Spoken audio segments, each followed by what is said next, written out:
আসসালামু আলাইকুম। বিসমিল্লাহির রহমানির রহিম। ন্যাশনাল ব্যাংক ট্রেনিং ইনস্টিটিউটের পক্ষ থেকে স্বাগতম। স্বাগতম জানাচ্ছি আজকের আয়োজন virtual workshop on blockchain technology in banking. Virtual platform জুমে মাধ্যমে আজকের ওয়ার্কশপটি আয়োজিত হচ্ছে। ন্যাশনাল ব্যাংক লিমিটেডের অফিসিয়াল ফেসবুক পেজে লাইভ স্ট্রিমিং হচ্ছে।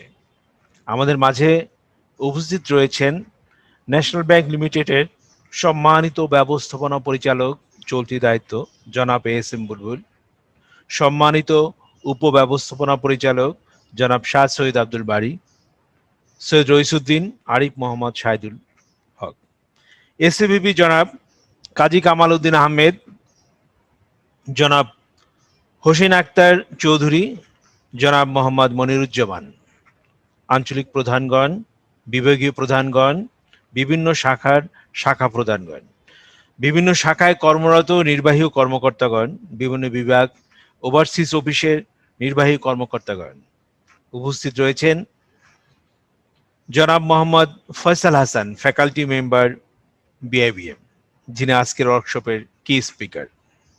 আসসালামু আলাইকুম।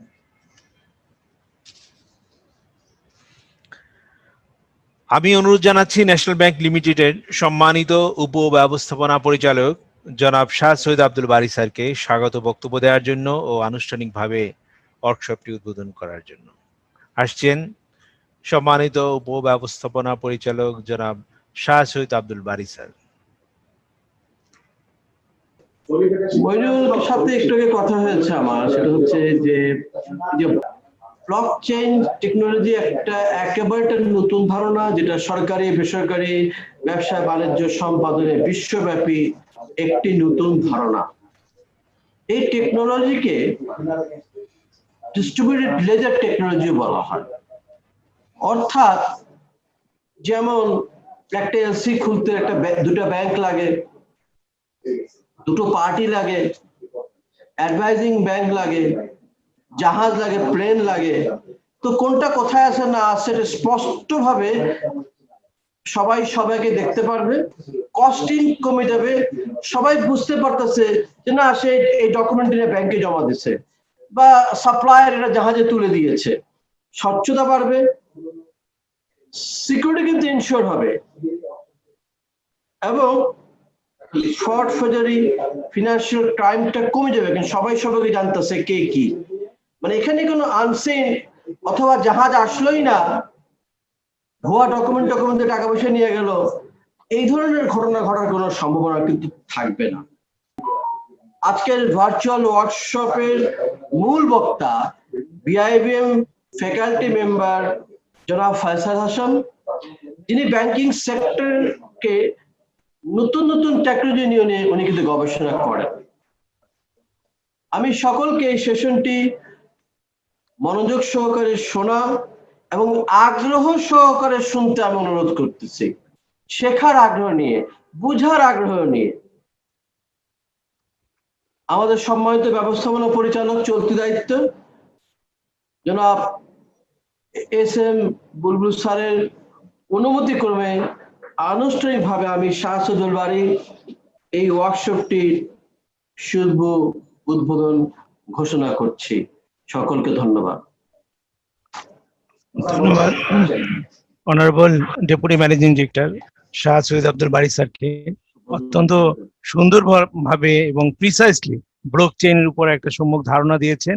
সেই সাথে তিনি স্বাগত জানিয়েছেন এই নতুন আমাদের ভবিষ্যতে পথ দেখার পাতেও হবে, আমাদের ফ্রড ফর্জারি কমাবে, কস্টিং কমাবে, পেপার ওয়ার্ক কমাবে, সিকিউরিটি এনশিওর করবে, হ্যাঁ, ডিসেন্ট্রালাইজ করবে। এবং এই বিষয়ে যিনি বাংলাদেশে সবচেয়ে বেশি নিয়ে থাকেন, গবেষণা করেন নতুন নতুন টেকনোলজি নিয়ে। আমাদের আজকের কি speaker MD Faisal Hasan, faculty member BIBM, উনি সকল সময় সকল নতুন নতুন বিষয় টেকনোলজি যেটা আমাদের ব্যাংকিং সেক্টরে আসবে, আপডেট হতে যাচ্ছে, তার উপরে গবেষণা করে থাকেন। আমরা অত্যন্ত আনন্দিত তাকে কি স্পিকার হিসেবে পেয়েছি। তিনি তার মূল্যবান সময় থেকে আমাদের সময় দিয়েছেন, অনেক অনেক ধন্যবাদ। আমি আহ্বান জানাচ্ছি MD Faisal Hasan, faculty member BIBM কে তার সেশনটি পরিচালনা করার জন্য। ধন্যবাদ। Assalamu alaikum and very good afternoon to everyone.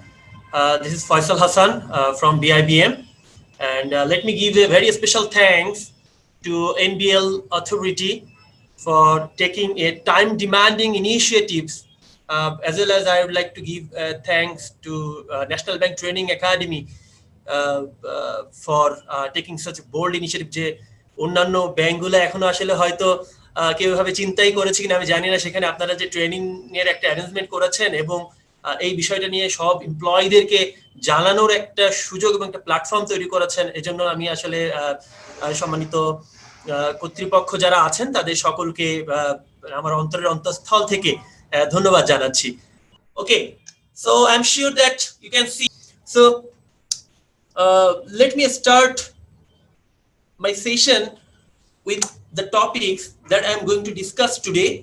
So আমরা যদি একটু খেয়াল করে দেখি আজকে আসলে আমরা টপিক যেগুলো নিয়ে আলাপ আলোচনা করব তার যে কন্টেন্ট গুলো যদি আমরা এক নজরে একটু দেখে আসি তাহলে আমাদের পরের আলোচনাটা বুঝতে সুবিধা হবে।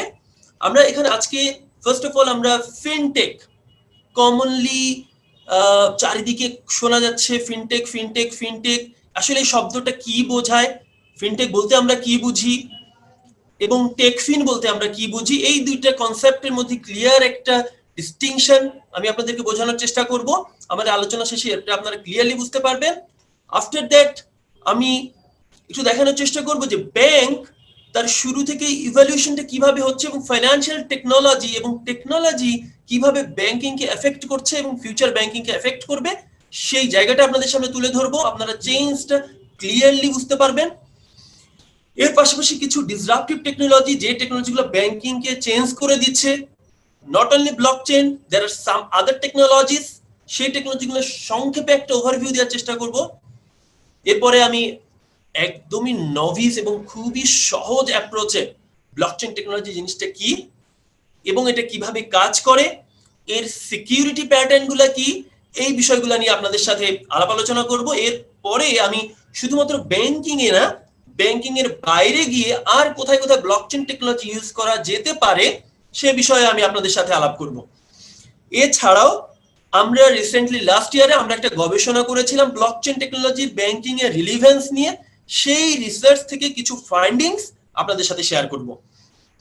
এবং সর্বশেষে আমি কিছু কেস স্টাডি, প্র্যাকটিক্যালি সারা গ্লোবালি কি হচ্ছে, আমাদের বাংলাদেশ ব্লকচেনে কতটুকু আগালো, সেই কিছু কেস স্টাডি আপনাদের সামনে তুলে ধরে আমি আমার সেশন শেষ করব। এবং সেখানে সর্বশেষে আমরা কোশ্চেন এবং অ্যান্সার সেশন রাখার জন্য আমরা বেশ কিছুটা সময় আমরা সেখানে ব্যয় করব। So let me start my session. So আমরা যে ফিনটেক বলছি, এই ফিনটেক বলতে আমরা আসলে কি বুঝি, ফিনটেক জিনিসটা কি, আসলে ফিনটেক আসলে কি ব্যাংক নাই হয়ে যাবে, এই যে ধারণাগুলো, আসলে এই ধারণার জায়গাটা থেকে আমরা আসলে ফিনটেকটাকে একটু ডিফাইন করার চেষ্টা করব। Let me explain what is fintech and let me distinguish fintech firms. দুইটা জিনিসকে একটু আলাদা করার চেষ্টা করি, fintech and fintech firms. Fintech বলতে আমরা ফাইন্যান্সিয়াল টেকনোলজিস, অর্থাৎ কিছু টেকনোলজিস, যে টেকনোলজিগুলা ব্যাংকিং এবং ফাইন্যান্সিয়াল ডোমেনে কন্ট্রিবিউট করে ব্যাংকিংটাকে চেঞ্জ করে ফেলতে যাচ্ছে, তাহলে এমন কিছু টেকনোলজি। এবং ফিনটেক ফার্ম বলতে আমরা সেই অর্গানাইজেশনগুলোকে বুঝি যারা ওই যে টেকনোলজিগুলো, ফিনটেক বলতে যে টেকনোলজিগুলো আছে সেই টেকনোলজিগুলো ইউজ করে ফাইন্যান্সিয়াল সার্ভিসটাকে এক্সিলারেট করছে, ফাইন্যান্সিয়াল সার্ভিসটাকে চেঞ্জ করে ফেলছে, কাস্টমার সার্ভিসটাকে চেঞ্জ করে ফেলছে। এখন আমি একটু ক্লিয়ার করে আরেকটু বোঝাই, যেমন ধরেন ব্যাংকে আমাদের বাংলাদেশ কনটেক্সটে যদি বলি, ব্যাংক কোম্পানি অ্যাক্ট 1991 ফলো করে আপনাকে ব্যাংকিং বিজনেস শুরু করতে হবে, রেগুলেটর বাংলাদেশ ব্যাংক যে সকল নিয়ম কানুন বলে দিয়েছে সেগুলো ফলো করতে হবে, আপনাকে ম্যাসিভ ক্যাপিটাল নিয়ে বিজনেস শুরু করতে হবে। there are so many activities you have to perform, but fintech firms তারা কিন্তু ব্যাংক কোম্পানি অ্যাক্ট 1991 ফলো করে না, তারা কিন্তু বাংলাদেশ ব্যাংক থেকে হয়তো একটা পারমিশন নিয়ে বিজনেস শুরু করেছে, they do not need massive capital. তাহলে দেখেন ফিনটেক ফার্মের জন্য বিজনেস মার্কেটে আসা সহজ, কিন্তু তারা প্র্যাকটিক্যালি ব্যাংক না, they are not bank but they are giving banking services. যেমন ধরেন আমরা যদি বাংলাদেশে চিন্তা করে দেখি, নগদের কথা চিন্তা করে দেখেন, বিকাশের কথা চিন্তা করে দেখেন, they are giving some sort of banking service but they are not practically bank. Okay, so these are the things. আমাদের এই জায়গাটা ডিফারেন্সটা নিশ্চয়ই আমি শিওর যে বুঝতে পেরেছেন। তাহলে ফিনটেক এবং ফিনান্সিয়াল টেকনোলজি, যে ব্যাংক এবং হচ্ছে ফিনান্সিয়াল ফিনটেক ফার্মস এবং ফিনটেক, এই জায়গাটা আই এম শিওর যে এই জায়গাটা ক্লিয়ার আর কি আমাদের কাছে। এখন আমরা একটু দেখার চেষ্টা করি টেকফিন। টেকফিনটা নিয়ে যদি কথা বলি, দেখেন ওটা তো ব্যাংকিং সার্ভিস দিচ্ছে। আমরা যদি একটু খেয়াল করে দেখি যে গুগল, আমরা যদি অ্যামাজন, এই যে বড় বড় জায়ান্ট টেকনোলজি ফার্মগুলোর দিকে যদি তাকাই, তারা কিন্তু প্র্যাকটিক্যালি ব্যাংকিং বিজনেস নিয়ে আসেনি, তাদের কোনো ব্যাংকিং বিজনেস তাদের চ্যানেলেই নেই, but they are collecting information from the person, from the individuals. গুগলের কথা চিন্তা করেন, আমরা গুগল থেকে কি সার্ভিস নেই না, we are taking a number of services from the Google. Just simply think about that. এরা হচ্ছে টেকফিন, অর্থাৎ এরা প্র্যাকটিক্যালি ব্যাংকের মতন করে এদের জন্ম হয়নি, এরা একটা টেকনোলজি ফার্ম হিসেবে মানে জন্মগ্রহণ করেছে, এবং অল অন এ সাডেন তারা ব্যাংকিং বিজনেস শুরু করে দিয়েছে। লুক এট দিস, তারা ব্যাংকিং বিজনেস শুরু করে দিয়েছে। অর্থাৎ আমরা এখন দেখতে পাই যে গুগল পে, ওকে, সো গুগল পে অর্থাৎ এটা কিন্তু আসলে প্র্যাকটিক্যালি গুগলের বিজনেস না, গুগল কিন্তু এটা সার্চ ইঞ্জিন ছিল, কিন্তু তারা কিন্তু আসলে গুগল পে যে ব্যাংকিং বিজনেসে চলে আসছে, and they are using a massive technology platform, এবং তারা আমার সম্পর্কে অনেক কিছু জানে, and they are giving some sort of customised services. So they are much more advanced. So এই জায়গাটা আমরা আই এম শিওর যে আমাদের কাছে ফিনটেক বলতে আমরা টেকনোলজি বুঝছি কিছু, ফিনটেক ফার্ম বলতে ওই টেকনোলজি ইউজ করে কিছু অর্গানাইজেশন যারা ফাইন্যান্সিয়াল সার্ভিস প্রোভাইড করছে, নট নেসেসারিলি ব্যাংক, ব্যাংকও চাইলে ওই টেকনোলজিগুলো ইউজ করতে পারে। এবং টেকফিন বলতে আমরা সেই জায়গাটা বুঝছি যে যারা প্র্যাকটিক্যালি কোনো ব্যাংকিং সার্ভিস কোনো কিছুই নিয়ে আসেনি, তারা জন্মগ্রহণ করেছে একটা টেকনোলজি ফার্ম হিসাবে, এবং all on a sudden they started giving financial service to the customers. They are much more dangerous. Okay, তাদের সার্ভিস কিন্তু অনেক বেশি advanced. I am sure that the concept, all these three concepts are clear to you all, and if you have any question আমরা শেষে নিয়ে এবং মাঝখানে আমরা আরো বিষয়গুলো নিয়ে আলাপ করব এবং সেই বিষয়গুলো ক্লিয়ার করার চেষ্টা করব। আমরা যদি এই মডেলটার দিকে একটু খেয়াল করে দেখি,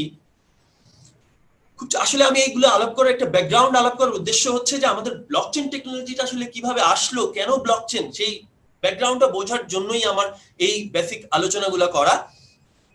এখানে একটু খেয়াল করে দেখেন, ব্যাংকে people just come to the bank for the services, যে ইউজার নিডস, কি কি ইউজার নিডস আছে আমরা একটু খেয়াল করে দেখি। ইউজার পে করতে চায়, ইউজার সেভ করতে চায়, কাস্টমার বড় করতে চায়, manage risk and get advice. This are some a list of services যে ব্যাংকের কাছ থেকে কাস্টমার এক্সপেক্ট করে থাকে। এই পাঁচটা আমরা জাস্ট একটা ক্যাটাগরি করে পাঁচটা সার্ভিসে ভাগ করেছি। ট্রেডিশনাল ব্যাংক, আমাদের বর্তমানে আমরা যে ব্যাংকিং সার্ভিস প্রোভাইড করছি, আমরা এই ট্রেডিশনাল মেকানিজম গুলো ইউজ করছি। আমরা পেমেন্টের জন্য ATM, money transfer operator, MTO যেটা বলছি, দেন হচ্ছে ডেবিট কার্ড, ক্রেডিট কার্ডের মাধ্যমে আমরা পেমেন্ট সার্ভিস প্রোভাইড করছি। আমরা সেভিংস এর জন্য ব্যাংক ডিপোজিট, মিউচুয়াল ফান্ডস, বড় করার জন্য ব্যাংক লোন, মর্টগেজ, রিস্ক ম্যানেজমেন্টের জন্য কেওয়াইসি, ইন্স্যুরেন্স, ব্রোকারেজ, আন্ডাররাইটিং, এই সার্ভিসগুলো কারেন্টলি আমরা মানে বর্তমানে আমাদের ব্যাংক এই সার্ভিসগুলোর মাধ্যমে আমরা ট্রেডিশনাল সার্ভিস প্রোভাইড করছি। Still there is a gap, still look at this, customer তারপরেও বলছে যে I need more speed, I need that যে কস্ট লো করেন, আরো কস্ট লো করেন। So this are some gaps. Customer বলছে আরো ট্রান্সপারেন্সি বাড়াতে হবে, কাস্টমারের এক্সপেকটেশন কিন্তু ট্রান্সপারেন্সি আরো বাড়াতে, আমার এক্সেস আরো বাড়াতে হবে, সিকিউরিটি বাড়াতে হবে। ওকে, আমার সিকিউরিটি আরো এনহ্যান্সড করতে হবে, আমার আরো সিকিউরড সার্ভিস প্রয়োজন। সো এই যেগুলো স্টিল গ্যাপ কিন্তু রয়ে গিয়েছে, এই যে গ্যাপ, এই গ্যাপগুলো ফিল আপ করার জন্যই কিন্তু ফিনটেক ফার্মস বাজারে আসছে। তারা কিন্তু এই গ্যাপগুলোকে নিয়েই কাস্টমারের pain point, they are just identifying the customer pain point, and they are using all these sort of technologies. AI stands for artificial intelligence and ML stands for machine learning. They're using artificial intelligence and machine learning techniques to meet up this gap. They are using cloud data platform to meet up the gap. They are using distributed ledger technology or DLT or cryptocurrency or cryptography, যেগুলো নিয়ে আমি পরে আরো আলাপ করব। So বা DLT বলতে আমরা এখানে ব্লকচেন টেকনোলজির কথা বলছি এবং মোবাইল টেকনোলজি ইউজ করে। So these are some technologies যেগুলো ইউজ করে আমাদের মানে ব্যাংক এই সার্ভিসগুলো প্রোভাইড করছে। তো মানে ব্যাংকের বাইরে গিয়ে এই সার্ভিস এই টেকনোলজিগুলো ইউজ করে কিন্তু ফিনটেক ফার্মগুলো কিন্তু সার্ভিস করে। তারা দেখেন এই পেমেন্টের জায়গায় ভার্চুয়াল কারেন্সি নিয়ে চলে এসেছে তারা। আমরা বিটকয়েন নিয়ে কথা বলবো আর কি। ভার্চুয়াল কারেন্সি তারা নিয়ে এসেছে, তারা distributed ledger base settlement system নিয়ে এসেছে পেমেন্টের জায়গায়, সেভিংস এর জায়গায় তারা ভার্চুয়াল কারেন্সি এবং ব্লকচেন বেস বন্ডস নিয়ে আসছে। এগুলো কিন্তু পৃথিবীতে অলরেডি এস্টাবলিশড হয়ে গিয়েছে, এগুলো কিন্তু অলরেডি মানে কাজ করছে। সো বড় করার জন্য credit modelling, blockchain bonds, auto underwriting এই মেকানিজম গুলো চলে আসছে আমাদের সামনে। এছাড়া রিস্ক ম্যানেজমেন্টের জন্য রেডটেক রেগুলেটরি টেকনোলজি চলে এসেছে। ইকেওয়াইসি আমরা জানি বাংলাদেশে অলরেডি ইকেওয়াইসি ইমার্জেন্স চলে আসছে। সো এর পাশাপাশি আমরা আরো যেগুলো দেখতে পাচ্ছি সেগুলো হচ্ছে অ্যাডভাইসের জন্য রোবো অ্যাডভাইজিং চলে আসছে। সো আমরা যদি এখানে খেয়াল করে দেখি প্রত্যেকটা ডোমেনে দেখেন কিন্তু সলিউশন কিন্তু নিয়ে চলে এসেছে তারা। তো ব্যাংক যদি এই টেকনোলজি গুলো অ্যাডপ্ট না করে এখন, তাহলে আলটিমেটলি কিন্তু গ্রাজুয়ালি আমরা কিন্তু মার্কেট লুজার হব, আমরা কিন্তু একটা মার্কেটটাকে ধরে রাখতে পারবো না। So this is the background. এখানে আমরা এইচ এবং এল এবং এম এগুলো দিয়ে আমরা বোঝাতে চেয়েছি কোন টেকনোলজির ইম্প্যাক্ট। দেখেন আমরা ডিস্ট্রিবিউটেড লেজার টেকনোলজির বেশিরভাগ ক্ষেত্রে পেমেন্টেও হাই ইম্প্যাক্ট, হাই সেভিংসেও হাই, বড়োর ক্ষেত্রে হাই, ম্যানেজ রিস্কের ক্ষেত্রেও হাই। দেখেন সবকিছু ক্ষেত্রে কিন্তু হাই আমরা দেখতে পাচ্ছি, এবং অ্যাডভাইজিং এর ক্ষেত্রে আমরা ডিস্ট্রিবিউটেড লেজার টেকনোলজির ইউজটা ইম্প্যাক্টটা লো, কিন্তু সেখানে আর্টিফিশিয়াল ইন্টেলিজেন্সের অ্যাপ্লিকেশনটা হচ্ছে হাই। সো এটা হচ্ছে দ্য বেসিক, যে বোঝার জন্য যে আমরা কোন টেকনোলজির দিকে মুভ করছি, কিভাবে যাচ্ছি সেটা বোঝার জন্য একটা প্ল্যাটফর্ম আমরা এখান থেকে বুঝতে পারছি। দেন আমরা যদি একটু খেয়াল করে দেখি যে আসলে এই যে ফিনটেক আমরা বলছি, এই যে টেকনোলজিগুলোর কথা নাম বললাম, সেই টেকনোলজিগুলো আসলে কোন টেকনোলজিকে মিন করছে। এখানে আমি I am just giving a list, simply look at this application programming interface. Please take a note, after a couple of years or 1 or 2 years, take a note যে আপনারা দেখবেন আর কয়েকদিন পরে বলছেন যে ওপেন ব্যাংকিং নিয়ে এরকম সেমিনার আপনাদের পরিচালনা করতে হবে। Take a note, open banking. And the open banking প্ল্যাটফর্মের সবচেয়ে বড় জিনিস হবে হচ্ছে API. Okay, so open banking platform নিয়ে কিন্তু আগাচ্ছে, এবং API will take that advantage. Okay, আমরা এপিআই নিয়ে আজকে আলাপ করব না, এটা নিয়ে ফার্দার আবার পরবর্তীতে আলাপ করা যাবে। ক্লাউড কম্পিউটিং নিয়ে প্রচুর কথাবার্তা হচ্ছে, বাংলাদেশ ব্যাংক ইজ ওয়ার্কিং, আমরাও কাজ করছি, প্রচুর কাজ করছি ক্লাউড কম্পিউটিং থেকে কিভাবে এস্টাবলিশ করা যায়, ব্যাংকগুলো কিভাবে ক্লাউড কম্পিউটিং ইউজ করতে পারে, ওখান থেকে অ্যাডভান্টেজ নিতে পারে। দেন দ্য বিগ ডেটা অ্যানালিটিক্স, কিভাবে বিগ ডেটা অ্যানালিটিক্সটাকে ব্যাংকিং চ্যানেলে ইউজ করা যেতে পারে আরো রিগোরাসলি, সেটা নিয়ে ফিনটেক কাজ করছে। Then the artificial intelligence and machine learning technology, যেটা আমি আগে একটু আগে দেখালাম। দেন দ্য ব্লকচেন টেকনোলজি, যেটা আজকের আমাদের আলোচনার বিষয়। এবং last IoT, that is internet of things. How can we incorporate internet of things with our banking context, এবং ব্যাংক এবং ইন্টারনেট অফ থিংস কে কিভাবে রিলেট করে আমরা ফিউচার ব্যাংকিংটাকে আরো স্মুথ এবং কার্যকর করতে পারি, সেই বিষয়গুলো নিয়ে কাজ করছে। So these are some financial technologies currently, আমি একটু আগে বলছিলাম যে সকল টেকনোলজিগুলো পৃথিবীকে চেঞ্জ করতে যাচ্ছে, these are some technologies which will change the banking domain. এখন প্রশ্ন হচ্ছে যে আপনি অ্যাজ এ ব্যাংক, আমরা এই টেকনোলজিগুলো যদি ইউজ করি, আমরা এই টেকনোলজিগুলো যদি আজকে অ্যাডপ্ট করতে শুরু করি, তাহলে কিন্তু আমরা কম্পিটিশনে সার্ভাইভ করতে পারবো। Otherwise really fintech firms will be a challenge for us. Okay, take it clearly. So then এবার আমরা চলে আসি আমাদের আজকের মূল আলোচনায় আর কি। আসলে ব্লকচেইন চারিদিকে একটা হাইপ। আসলে কি ব্লকচেইন টেকনোলজিকে ওভার হাইপড? এটাকে কি আসলে অতি মূল্যায়িত করা হচ্ছে? এটা কি আসলে অতিরঞ্জিত করা হচ্ছে? সো সেই জায়গাটাকে আমি আসলে ক্লিয়ার করার চেষ্টা করব। ওকে, এবং আপনারা যার যে প্রশ্ন আছে প্রশ্নগুলো নোট করবেন।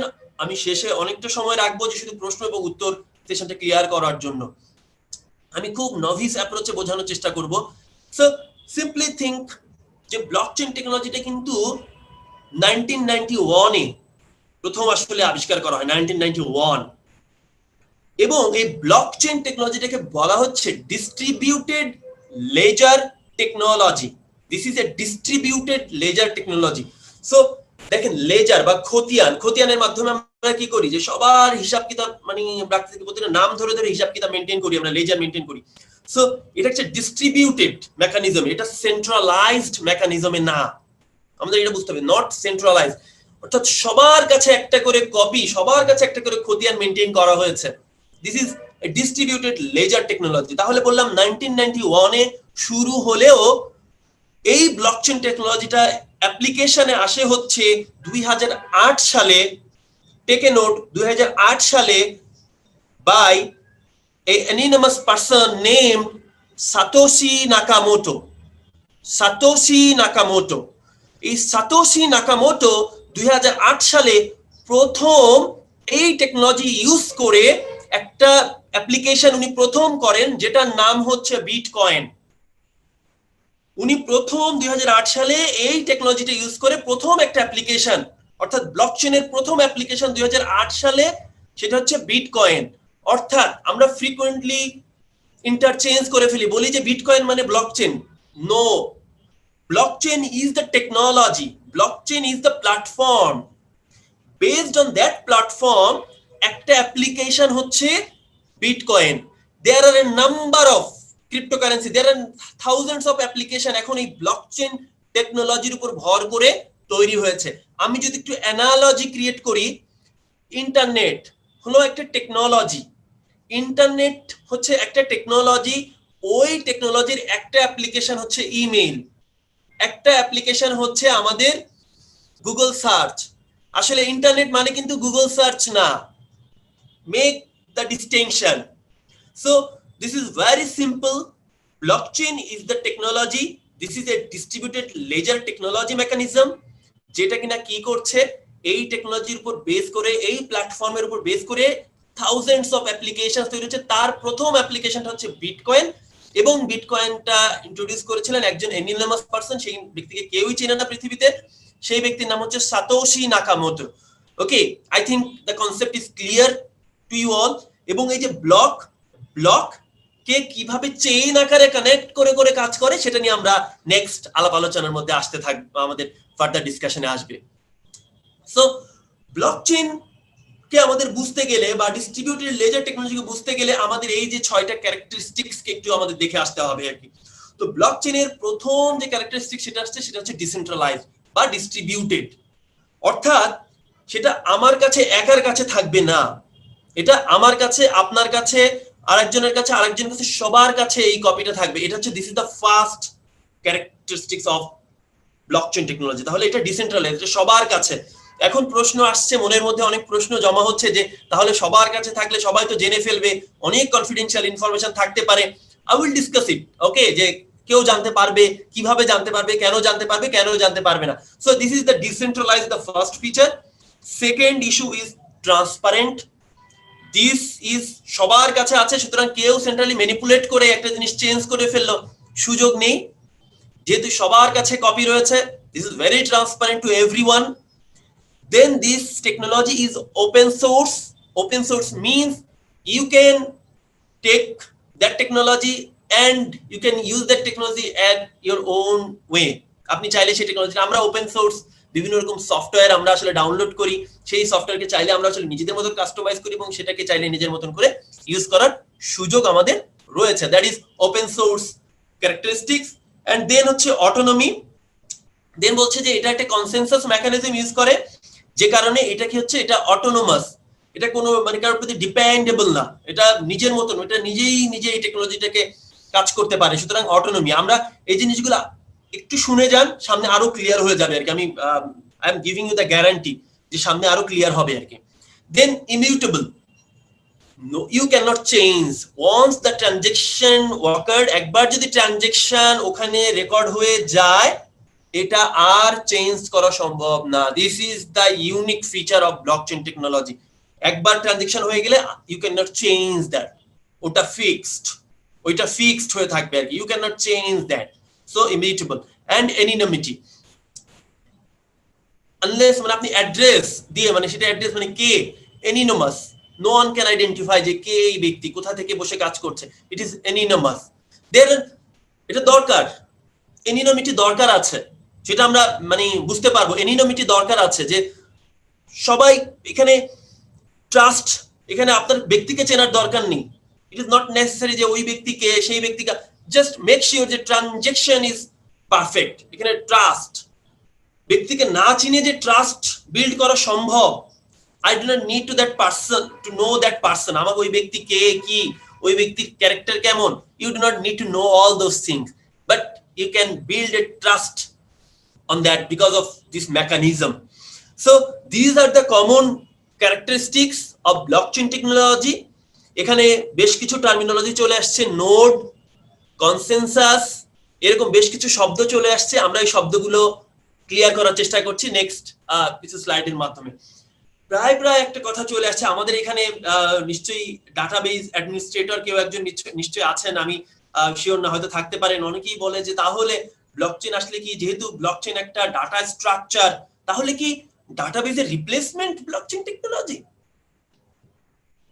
তাহলে কি ডাটাবেজ আর লাগবে না আমাদের? আমরা কি ডাটাবেজ প্রয়োজন নেই আমাদের? The answer is simply no. Yes, আমাদের ডাটাবেজ লাগবে, ডাটাবেজের আলাদা ফাংশন আছে, ডাটাবেজের রিপ্লেসমেন্ট কিন্তু ব্লকচেন টেকনোলজি না। মেক ইট ক্লিয়ার, ডাটাবেজের replacement blockchain technology no. Database কাজ করে হচ্ছে ক্লায়েন্ট সার্ভার মেকানিজমে, অর্থাৎ একজন ডাটাবেজ অ্যাডমিনিস্ট্রেটর থাকবেন, তিনি অ্যাক্সেস কন্ট্রোল দিবেন, কে কতটুকু দেখতে পারবে, কে কতটুকু দেখতে পারবে না, edit, modification, delete, there are so many options, তিনি সেন্ট্রালি ম্যানেজ করবেন, সেখান থেকে ম্যানেজ হবে।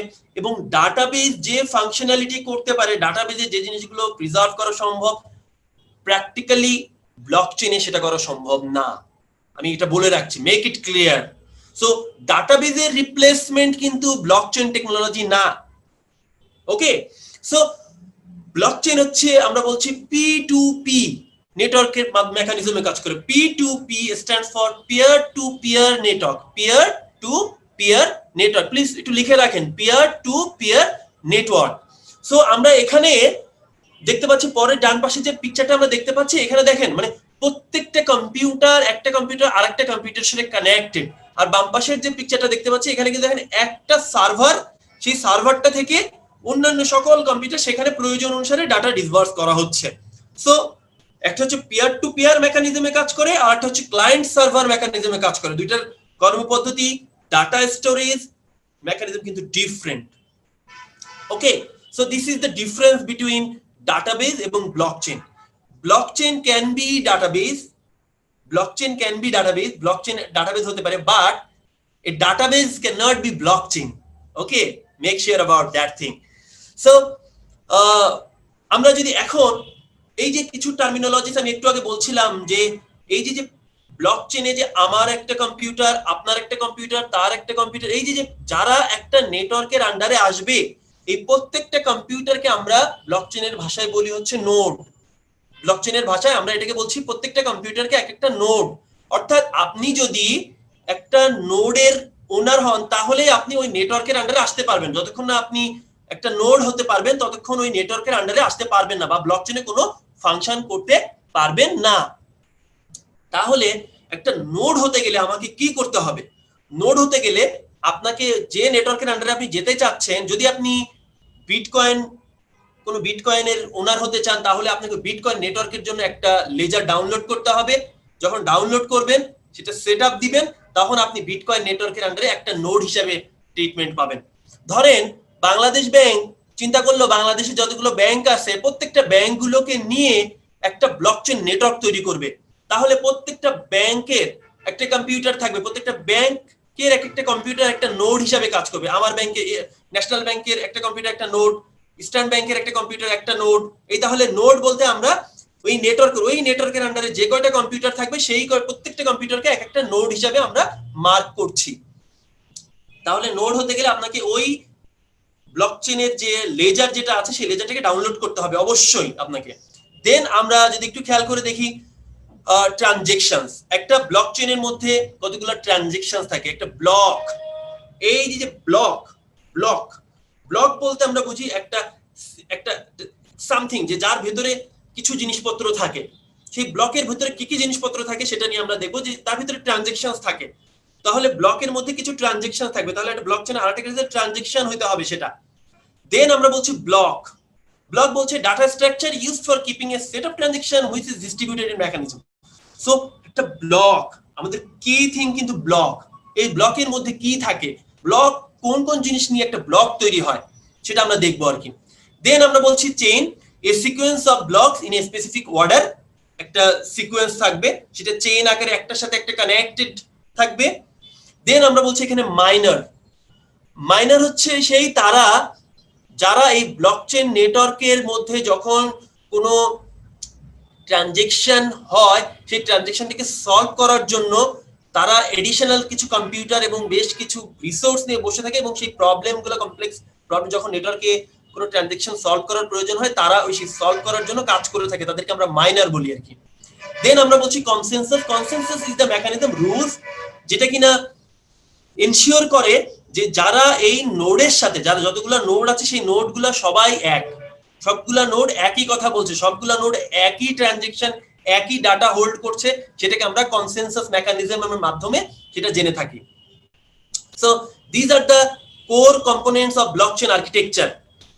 এখন আমি স্টেপ বাই স্টেপ এই ব্লকচেন কিভাবে কাজ করে, ধরেন আমি আমার ছোট ভাই ইউএসএ তে বসবাস করে, তার কাছে একটা পেমেন্ট করতে চাচ্ছি, তাকে কিছু টাকা পাঠাতে চাচ্ছি। তো ট্রেডিশনাল মেকানিজমে আমি যদি টাকা পাঠাতে চাই তাহলে আমাকে ফার্স্ট অফ অল ন্যাশনাল ব্যাংকে যেতে হবে।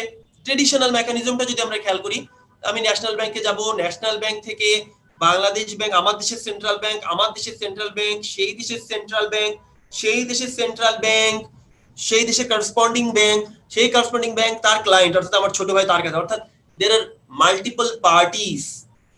এই যে মাল্টিপল পার্টির অ্যাকসেপ্টেন্স হয়, it will take time and there are lots of complexities and so many things. So blockchain technology বলছে এই সমস্যার সমাধান, বলছে আমি টাকা পাঠাবো, আমার ছোট ভাই পাবে, no one between us. ওকে, সো এই যে no one between us, এই মেকানিজমটা কিভাবে কাজ করে আমরা সেটা একটু এখানে একটু ছোট্ট করে সিকোয়েন্সটা যদি একটু খেয়াল করে দেখি। এখন মনে মনে প্রশ্ন চলে আসছে যে তাহলে তো এটা হলে মানি লন্ডারিং হবে, সেন্ট্রাল ব্যাংক কিভাবে দেখবে, মানি লন্ডারিং হয়ে যাবে, প্রচুর টাকা চলে যাবে, আমি আর ও সরাসরি নিয়ে নিব, মাঝখানে রেগুলেটর, মাঝখানে ব্যাংক না থাকে, there are lots of issues. So there are some other mechanism, যে এই প্রবলেমগুলো কিভাবে সলভ করা যায়, দেয়ার আর সাম আদার মেকানিজম, সেটা নিয়ে কথাবার্তা হবে আমাদের, অনেক কথাবার্তা হবে, অনেক ক্লারিফিকেশনস আমাদের সামনে দরকার আছে। সো তাহলে দেখেন A wants to send money to B, তাহলে আমি একটা ব্লকচেনে তার একটা ব্লকচেন আইডি দিলাম, আইডি দিয়ে আমি সেন্ড দিয়ে দিলাম।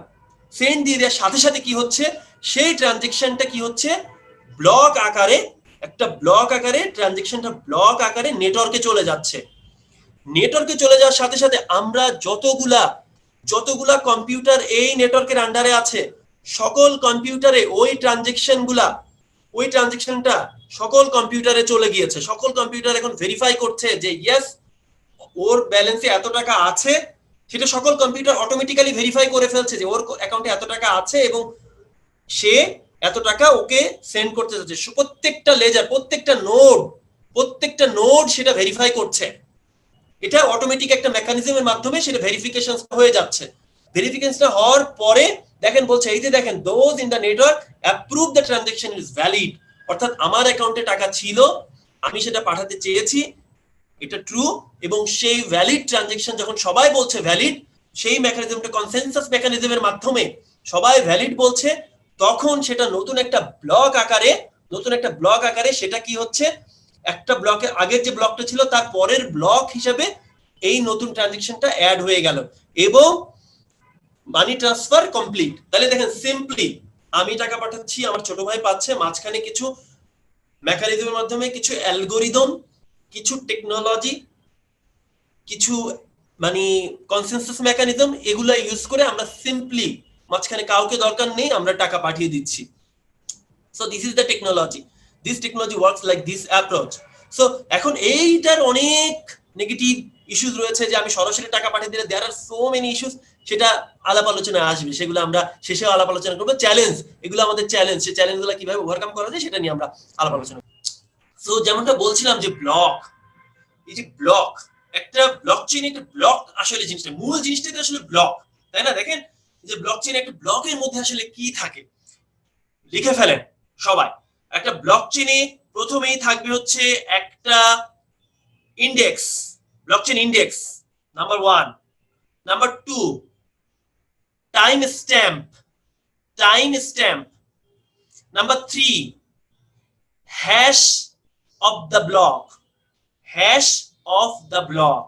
number 3.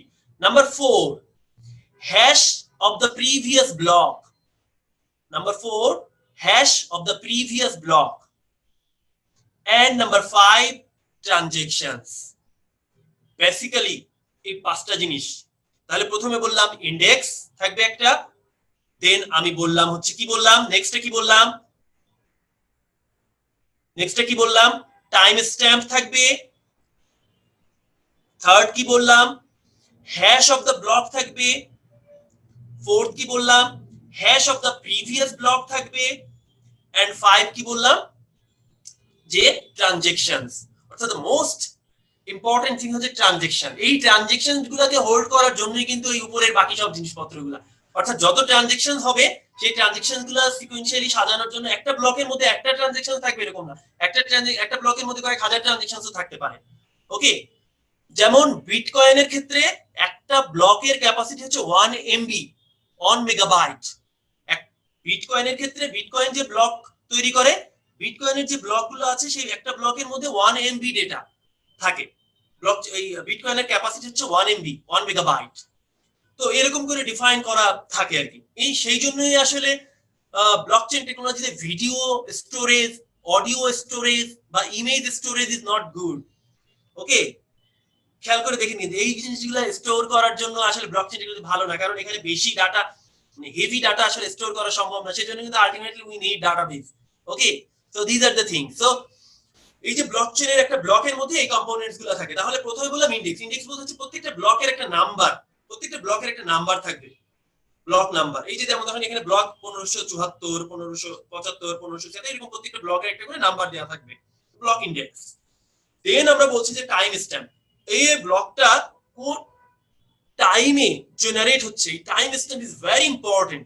কোন টাইমে, টাইম উল্লেখ করা থাকে যে এই ব্লকটা ব্লক নাম্বার 1 বা ব্লক নাম্বার 10 এই টাইমে জেনারেটেড হয়েছে, এর পরের ব্লকটা অবশ্যই ওই টাইমের পরে জেনারেট হবে। তো টাইম স্ট্যাম্পিংটা খুব ইম্পর্টেন্ট, টাইম স্ট্যাম্প। থার্ড বলছি hash of the previous block, hash, আমরা থার্ড বলছি হচ্ছে হ্যাশ। হ্যাশ বলতে কি বোঝায়, খুব সহজ করে আমরা বুঝবো। হ্যাশিং বলতে আমরা মূলত বুঝি যে ধরেন আমি লিখলাম যে I love national bank limited, এই কথাটা আমি বললাম, এই কথাটা, এটা আমার একটা স্টেটমেন্ট। হ্যাশিং করার মাধ্যমে I love national bank limited এটাকে এমন কিছু ফরম্যাটে কনভার্ট করে ফেলা যেটা আর সহজে কেউ দেখে বুঝতে পারবে না যে এটার মানে হচ্ছে I love national bank limited, এই কথাটা আর কেউ সহজে বুঝতে পারবে না। তাহলে এটা হচ্ছে আমরা হ্যাশিং করার জন্য blockchain technology SHA 256 algorithm use করে থাকে, SHA 256 অ্যালগরিদম ইউজ করে থাকে। This is very complex. এটাকে কনভার্ট করে আপনি আবার রিয়েল টেক্সটে নিয়ে আসা is not an easy job. Okay, so this is very complex mechanism এইটাকে যদি আপনি আই লাভ ন্যাশনাল ব্যাংক লিমিটেডের যে হ্যাশিংটা হবে, অর্থাৎ যে আউটপুটে যে টেক্সটটা আসবে, যে লেখাটা আসবে, এখানে দেখেন আমরা কিছু হ্যাশিং দেখেছি FEB359, এটা একটা হ্যাশ, অর্থাৎ ওখানে কিছু ট্রানজাকশন ছিল সেটার হ্যাশ এরকম জেনারেট হয়েছে, ওগুলোকে হ্যাশিং করে একটা স্পেসিফিক একটা নাম্বারে একটা কনভার্ট করে ফেলা, হ্যাশিং। তাহলে হ্যাশিংটা আই এম শিওর যে হ্যাশিংটা ক্লিয়ার সবার কাছে। হ্যাশিং নিয়ে আরো অনেক কথাবার্তা বলার আছে, আমি আসলে খুব ডিপে যাব না, হ্যাশের কনসেপ্টটা এটাই। তো হ্যাশ অফ দ্য পরের হচ্ছে hash of the previous block. Hash of the previous ব্লকটি অর্থাৎ এই যে লিংকটা করার জন্য আমার ব্লক নাম্বার 1 এর সাথে ব্লক নাম্বার 2 কে কানেক্ট করার জন্য প্রিভিয়াস ব্লকের হ্যাশটাকে আমি পরের ব্লকে বসাই, পরের ব্লকের নিচে বসাই, বসানোর ফলে কি আগের ব্লকের সাথে এর একটা কানেকশন তৈরি হয়ে গেল।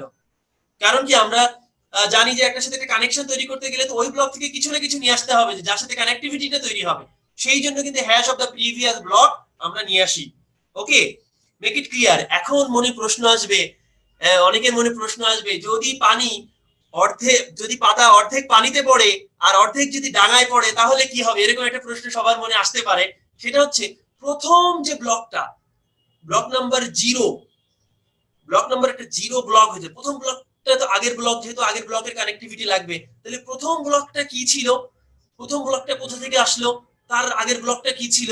তাহলে সব সময় ব্লক চেনে ব্লক 0 সেই যে ব্লক, সেই ব্লকটাকে আমরা বলছি জেনেসিস, GENESIS, জেনেসিস ব্লক, অর্থাৎ block 0। Take a note, block 0 যেটা, অর্থাৎ ব্লক নাম্বার 1 এর আগের যে ব্লক 0, আপনি কোনো ব্লকচেন নিয়ে যদি কোনো অ্যাপ্লিকেশন শুরু করতে চান তাহলে ইউ নিড ব্লক 0। সেই ব্লক 0টাকে আমরা বলছি genesis block. This is called genesis block. তাহলে আমরা কি করলাম, যে জেনেসিস ব্লক থেকে block number 1, block number 2, block number 3, এভাবে কানেক্টিভিটি আগের ব্লকের নাম্বার এবং ওই যে কারেন্ট ব্লকের যে হ্যাশিং, এই হ্যাশটা করে কি জন্য আমরা ওই হ্যাশ যত ট্রানজাকশন হবে সেই ট্রানজাকশন গুলোকে নিয়ে আমরা হ্যাশিং করি। কোনো একটা ট্রানজাকশনে আমি টেকনিক্যালি বুদ্ধি করে একটা ট্রানজাকশন একটু চেঞ্জ করে দিলাম, সাথে সাথে ওই হ্যাশ চেঞ্জ হয়ে যাবে। ভেরি কেয়ারফুল, এখানে কিন্তু ট্রিকটা, কিন্তু আমি যদি কোনো ট্রানজাকশনে একটু চেঞ্জ করে দেই সাথে সাথে ওই হ্যাশ চেঞ্জ হয়ে যাবে, অর্থাৎ ওই একটা হ্যাশ চেঞ্জ হয়ে যাবে কিন্তু পরের ব্লকেও চেঞ্জ হয়ে গেল, ওই হ্যাশ চেঞ্জ হয়ে যাবে, তার মানে আর ইনকনসিস্টেন্সি থাকলো না, সকল নোড দেখে ফেলতেছে someone is trying to change, তার মানে হ্যাশ চেঞ্জ হয়ে যাবে। ওই হ্যাশের মানে ম্যাজিকটাই ওখানে, যে আপনি যদি কোনো একটা ট্রানজাকশনে বা কোনো কিছু টেম্পার করতে চান সাথে সাথে হ্যাশ চেঞ্জ হয়ে যাবে। আই লাভ ন্যাশনাল ব্যাংক লিমিটেডের জায়গায় যদি আমি বলি আই লাভ EBL, বা সাথে সাথে কিন্তু হ্যাশ চেঞ্জ হয়ে গেছে। হ্যাঁ, তাহলে ওই যে হ্যাশিং যে চেঞ্জ হয়ে যাচ্ছে কেন, ওই যে টেক্সট বা নাম্বার বা ট্রানজাকশন, কোনো ট্রানজাকশন যদি আমি চেঞ্জ করতে যাই ব্লকের মধ্যে, বুদ্ধি করে আমি চিন্তা করলাম আচ্ছা তাহলে এটা চেঞ্জ করে ফেলি, সাথে সাথে হ্যাশ চেঞ্জ হয়ে যাবে, এবং হ্যাশ চেঞ্জ হলে পরের ব্লকের প্রিভিয়াস ওই হ্যাশ যেটা ছিল ওইটা চেঞ্জ হয়ে যাবে, তারপরের ব্লকে চেঞ্জ হয়ে যাবে, and so on. So this is really critical এখানে চেঞ্জ করা। এই জন্য বলছে যে it is very secure, that's why this is very secure. Okay, I am sure যে ব্লকচেন বা ব্লকের মধ্যে কি কি থাকে এই কনসেপ্টগুলো সবার কাছে ক্লিয়ার আর কি। সো আমরা বারবার একটা শব্দ বলছিলাম যে কনসেনসাস। এই যে ধরেন আমার কম্পিউটারে একটা লেজার আছে, আমাদের MIS এন্ড রিসার্চ ডিপার্টমেন্টের ওনার স্যারের কাছে একটা নোড আছে, আমার কাছে একটা নোড আছে, মিস্টার সোহেল ভাইয়ের কাছে একটা নোড আছে, আমাদের মইনুল ভাইয়ের কাছে একটা নোড আছে, আমাদের সবার কাছে একটা নোড আছে, কিন্তু এটা তো প্রুফ করা লাগবে যে সবার নোডে যে সেম লেজারটা মেইনটেইন করছি, এটা প্রুফ করা দরকার না? এই যে প্রুফিং যে মেকানিজমটা, খুব সহজ কথা, এই যে প্রুফ করার যে টেকনিকটা, এই প্রুফ করার টেকনিকটাকে আমরা আসলে কনসেনসাস মেকানিজম বলে থাকি। এই যে প্রুফ করার যে এই যে প্রুফ করবে যে আমাদের সবাই এই নেটওয়ার্কে যারা আছি, যতগুলো কম্পিউটার আছে, সবার কম্পিউটারে same ledger, same thing, same transaction, everything is same, এটা প্রুফ করবে। এটা প্রুফ করার জন্যই আমরা কনসেনসাস মেকানিজম ইউজ করে থাকি। This is consensus mechanism. Okay, এই কনসেনসাস মেকানিজম করার জন্য দুইটা টেকনিক ইউজ করা হয়, যেটাকে আমরা বলি প্রুফ অফ ওয়ার্ক এবং proof of stake. This two techniques, proof of work মেকানিজমটা বিটকয়েন যারা রয়েছে তারা হচ্ছে proof of work mechanism use করে তারা এই কনসেনসাসটা করে থাকে, যে কার কাছে কত বিটকয়েন আছে সেটা মেজার করবে, সেটা টেকনিক দিয়ে, সেটা ম্যাথমেটিক্যাল একটা অ্যালগরিদম টেকনোলজি ইউজ করে, সেটা কিন্তু কোনো মানুষ খালি চোখে দেখে কিন্তু না, this is totally technology based, total technology দিয়ে সেটা মেজার করবে, সেটা অ্যাসেস করবে, করে সেটা সম্ভব। Then proof of work and proof of stake. Proof of work হচ্ছে this is very complex technique, and এখানে যারা মাইনার থাকে, অর্থাৎ যারা মাইনিং এর কাজ করে, অর্থাৎ স্পেসিফিক মাইনার থাকে, যে যারা মাইনিং এর কাজ করে থাকে, যে এটা প্রুফ করার জন্য কাজ করতে থাকে, তারা অনেক কম্পিউটেশনাল পাওয়ার লাগে তাদের এই কাজগুলো করার জন্য, হাইলি কনফিগার্ড কম্পিউটার লাগে এই প্রুফ অফ ওয়ার্কে জয়েন করার জন্য, তাকে মাইনার হিসেবে কাজ করার জন্য। এবং সে মাইনার হিসেবে যদি এই প্রবলেম সলভ করতে পারে, একটা প্রবলেম দেওয়া হয়, সেই প্রবলেম যদি সলভ করতে পারে, তাহলে তাকে রিওয়ার্ড দেওয়া হয়, অর্থাৎ তাকে বিটকয়েন গিফট হিসেবে দেওয়া হয় আর কি। সেটা অটো নেটওয়ার্কে জেনারেটেড, নেটওয়ার্কে সে বিটকয়েন এটা গিফট হিসেবে পেয়ে থাকে। এবং proof of stake, proof of work মেকানিজমে দেখা গেছে কি স্পেসিফিক কিছু মানুষ যাদেরকে এই কাজগুলো করতে হয়, তারা আসলে করাটা খুবই চ্যালেঞ্জিং, খুবই ডিফিকাল্ট। সেই জন্য প্রুফ অফ স্টেক মেকানিজম আসলো, যে যখন প্রুফ অফ স্টেকে প্রত্যেকটা নোড বিহেভস অ্যাজ, প্রত্যেকটা নোড বিহেভ করবে কনসেনসাস করার জন্য, অর্থাৎ প্রত্যেকটা নোডই ভেরিফাই করবে, প্রত্যেকটা নোড আলাদা আলাদাভাবে ভেরিফাই করতে হবে। এখানে কোনো কাউকে স্পেসিফিক্যালি মাইনর হিসেবে কাজ করা দরকার, প্রত্যেকটা নোডই এখানে মাইনর হিসেবে কাজ করবে আর কি। আই এম শিওর যে মানে বোঝা যাচ্ছে যে উপরেরটাই কিন্তু প্রচুর ইলেকট্রিসিটি পাওয়ার কনজিউম হয়, সেটার আসলে অনেক মানে কম্পিউটেশনাল পাওয়ার লাগে। কিন্তু প্রুফ অফ স্টেক, আমার কাছে যদি 1 বিটকয়েন থাকে, আপনার কাছে যদি 1 বিটকয়েন থাকে, তাহলে আমার ওই 1 বিটকয়েন সমপরিমাণ ক্ষমতা মেজার করার জন্য, যে আচ্ছা আমার কাছে 1 বিটকয়েন আছে, সেটা আমি প্রুফ করলাম। আরেকজনের কাছে 1 বিটকয়েন আছে, সে প্রুফ করলো। আরেকজনের 10 বিটকয়েন আছে, সে সেটা প্রুফ করলো। অর্থাৎ প্রত্যেক ইন্ডিভিজুয়াল নোড সেটাকে যখন অ্যাসেস করে, সেটাকে প্রুফ করার চেষ্টা করে, সেটাকে আমরা প্রুফ অফ স্টেক বলি। তাহলে প্রুফ অফ ওয়ার্কটা হচ্ছে কমপ্লেক্স, এখানে মাইনার লাগে, যারা মাইনার হিসেবে কাজ করে তাদের হাই কনফিগার্ড কম্পিউটার লাগে, তারা মূলত এই নেটওয়ার্কের প্রবলেম বা কমপ্লেক্সিটি গুলো সলভ করে বলে দেয় যে এর কাছে টাকা যাবে, ওর কাছে টাকা যাবে, এর কাছে টাকা যাবে না, এই কমপ্লেক্সিটি গুলো সলভ করে থাকে। এবং প্রুফ অফ স্টেক মেকানিজমের মাধ্যমে প্রত্যেকটা নোড, এখানে কম্পিউটেশনাল পাওয়ার কম লাগে, কম্পিউটারের ক্ষমতা কম লাগবে, জাস্ট নোডটাই একটা প্রুফ মেকানিজম হিসেবে ইউজ করা হয়ে থাকবে। আই এম শিওর যে এখানে হয়তো কিছুটা মানে বোঝার জটিলতা হতে পারে আর কি, হ্যাঁ, বাট এইটার জন্য আমি বলবো যে প্লিজ মানে একটু পড়াশোনা করেন, আমার এই কনসেপ্টটাকে নিয়ে মাথায় নিয়ে একটু পড়াশোনা করবেন, really you will get clear idea. একটা হচ্ছে হাই পাওয়ার কনফিগারেশন এবং কম্পিউটার লাগে, যারা মাইনার হিসেবে কাজ করে তাদের জন্য। আর একটা হচ্ছে যে প্রত্যেকটা নোড, ইন্ডিভিজুয়াল নোড প্রুফ করার জন্য প্রত্যেকটা নোডই ইন্ডিভিজুয়াল ফাংশন, এখানে লেস মানে ইলেকট্রিসিটি, লেস পাওয়ার্ড কম্পিউটার লাগে। এই দুটো মাথায় নিয়ে আপনি একটু পড়েন, you will get very clear idea about this. So সেটা নিয়ে আরেকটু স্টাডি করলে, আমি যে ম্যাটেরিয়ালটা দিয়েছি ওই ম্যাটেরিয়ালটা দিলে নিয়ে আপনারা পড়লে বুঝতে পারবেন আর কি, ওখানে আরো আইডিয়াটা ক্লিয়ার হবে আর কি। সো আমরা ব্লকচেইন, আসলে কয় ধরনের ব্লকচেইন রয়েছে? আমরা বেসিক্যালি 2 ধরনের, একটা হচ্ছে পারমিশন ব্লকচেইন, আর হচ্ছে permissionless blockchain. Permission and permissionless. একটাকে পারমিশন যেটা আমরা বলছি সেটা হচ্ছে প্রাইভেট ব্লকচেইন, মানে you need permission, and public blockchain হচ্ছে you do not need permission. আপনি চাইলেই, এই যে যেমন বিটকয়েন, আপনি চাইলেই একটা বিটকয়েনের লেজার ডাউনলোড করে আপনি সাথে সাথে জয়েন করতে পারবেন। আর যখন প্রাইভেট ব্লকচেইন হবে, যখন বাংলাদেশ ব্যাংক যে ব্লকচেইন ইনিশিয়েট করেছে, তখন you need permission, you are a private ব্লকচেইনের আন্ডারে চলে গেছেন আর কি।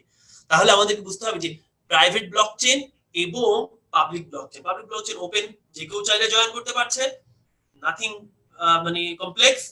প্রাইভেট ব্লকচেইন পারমিশন লাগবে, একটা অথরিটি থাকবে, তারা ডিসাইড করবে যে কে এই নেটওয়ার্কে জয়েন করতে পারবে, কে এই নেটওয়ার্কে জয়েন করতে পারবে না। This is permission.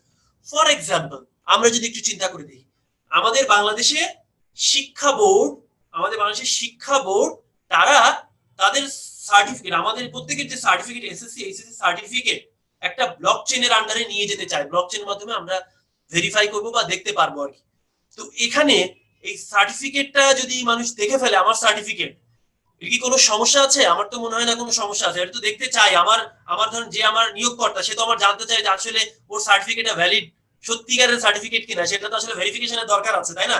ওখানে তাহলে ওইটাকে আমরা একটা পাবলিক ব্লকচেইনের আন্ডারে নিয়ে যেতে পারি আর কি। আমাদের সার্টিফিকেটটাকে একটা পাবলিক ব্লকচেইনে নিয়ে যাওয়ার কিন্তু একটা সুযোগ রয়েছে কিন্তু, ঠিক আছে। কিন্তু আমরা মনে করলাম যে বাংলাদেশ ব্যাংকের এনপিএসবি এরা একটা ব্লকচেন নেটওয়ার্ক তৈরি করতে চাচ্ছে, যে এনপিএসবি মেকানিজমটা একটা ব্লকচেন নেটওয়ার্কের আন্ডারে হবে আর কি। এই মেকানিজম, এটার জন্য কোনো বাংলাদেশ ব্যাংকের এত ইন্টারফেয়ারেন্স দরকার নেই। বাংলাদেশ ব্যাংক একটা নেটওয়ার্ক তৈরি করে দিবে, যারা অথরাইজ আছে তারা নিজেদের মধ্যে ভেরিফাই করে ফেলবে। তখন কি অবশ্যই পারমিশন ব্লকচেন, আমাদের অবশ্যই private blockchain and specific computer specific node, তাদের পারমিশন লাগবে যে হ্যাঁ আমি এই নেটওয়ার্কের আন্ডারে জয়েন করতে চাই, আমার এটা দরকার, আমার একটা এগ্রিমেন্টে যেতে হবে and so on so on. I am sure যে the difference between private blockchain and public blockchain is clear to you all. আর যদি পরবর্তীতে প্রশ্ন থাকে আমরা সেটা আরো করার চেষ্টা করব। This is very important যে স্মার্ট কন্ট্রাক্ট। স্মার্ট কন্ট্রাক্ট এই ব্লকচেনের একটা, যদি বলি যে ব্লকচেনের একটা সিগনিফিকেন্ট অ্যাপ্লিকেশন, সেটা হচ্ছে স্মার্ট কন্ট্রাক্ট। আমরা নরমালি ব্যাংক চিন্তা করে প্রচুর কন্ট্রাক্ট কিন্তু করে থাকে, ব্যাংকের সাথে ক্লায়েন্টের প্রচুর মানে কন্ট্রাক্ট হয়ে থাকে। সেই কন্ট্রাক্ট গুলা ফিজিক্যালি আমরা বর্তমানে যে কন্ট্রাক্ট মেকানিজমের মাধ্যমে করি, সেই কন্ট্রাক্টে প্রচুর মানে আমরা যেটাকে বলি যদি আমরা সার্ভিস লেভেল এগ্রিমেন্ট করে থাকি, কন্ট্রাক্ট করে থাকি, সেখানে অনেক গ্যাপ থেকে যায়, কন্ট্রাক্ট ভায়োলেশন হচ্ছে, নানান রকম জটিলতা মানে চলে আসে। But smart contract is really very smart. If once you design the smart contract, a smart contract will trigger automatically on a specific date and it will show all the requirements, all the necessary things to related parties. একটা example দিয়ে আমি smart কন্ট্রাক্টটাকে clear করতে চাই। ধরেন আমাদের ব্যাংকের কনটেক্সটে আমরা চিন্তা করি, আমার কাছ থেকে একজন লোন নিয়েছে, আমার ব্যাংক থেকে লোন নিয়েছে 1 কোটি টাকা, আমি লোন দিয়েছি তাকে।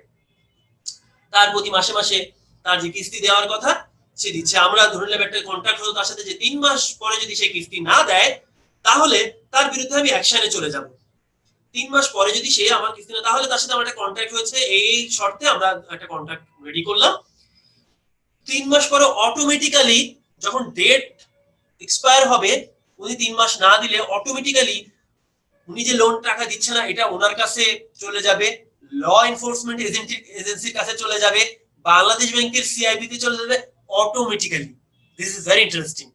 আমার অত তাকে আবার যে তার বাসায় যে বসে থাকার দরকার নেই যে ভাই আপনি টাকা দিচ্ছেন না কেন।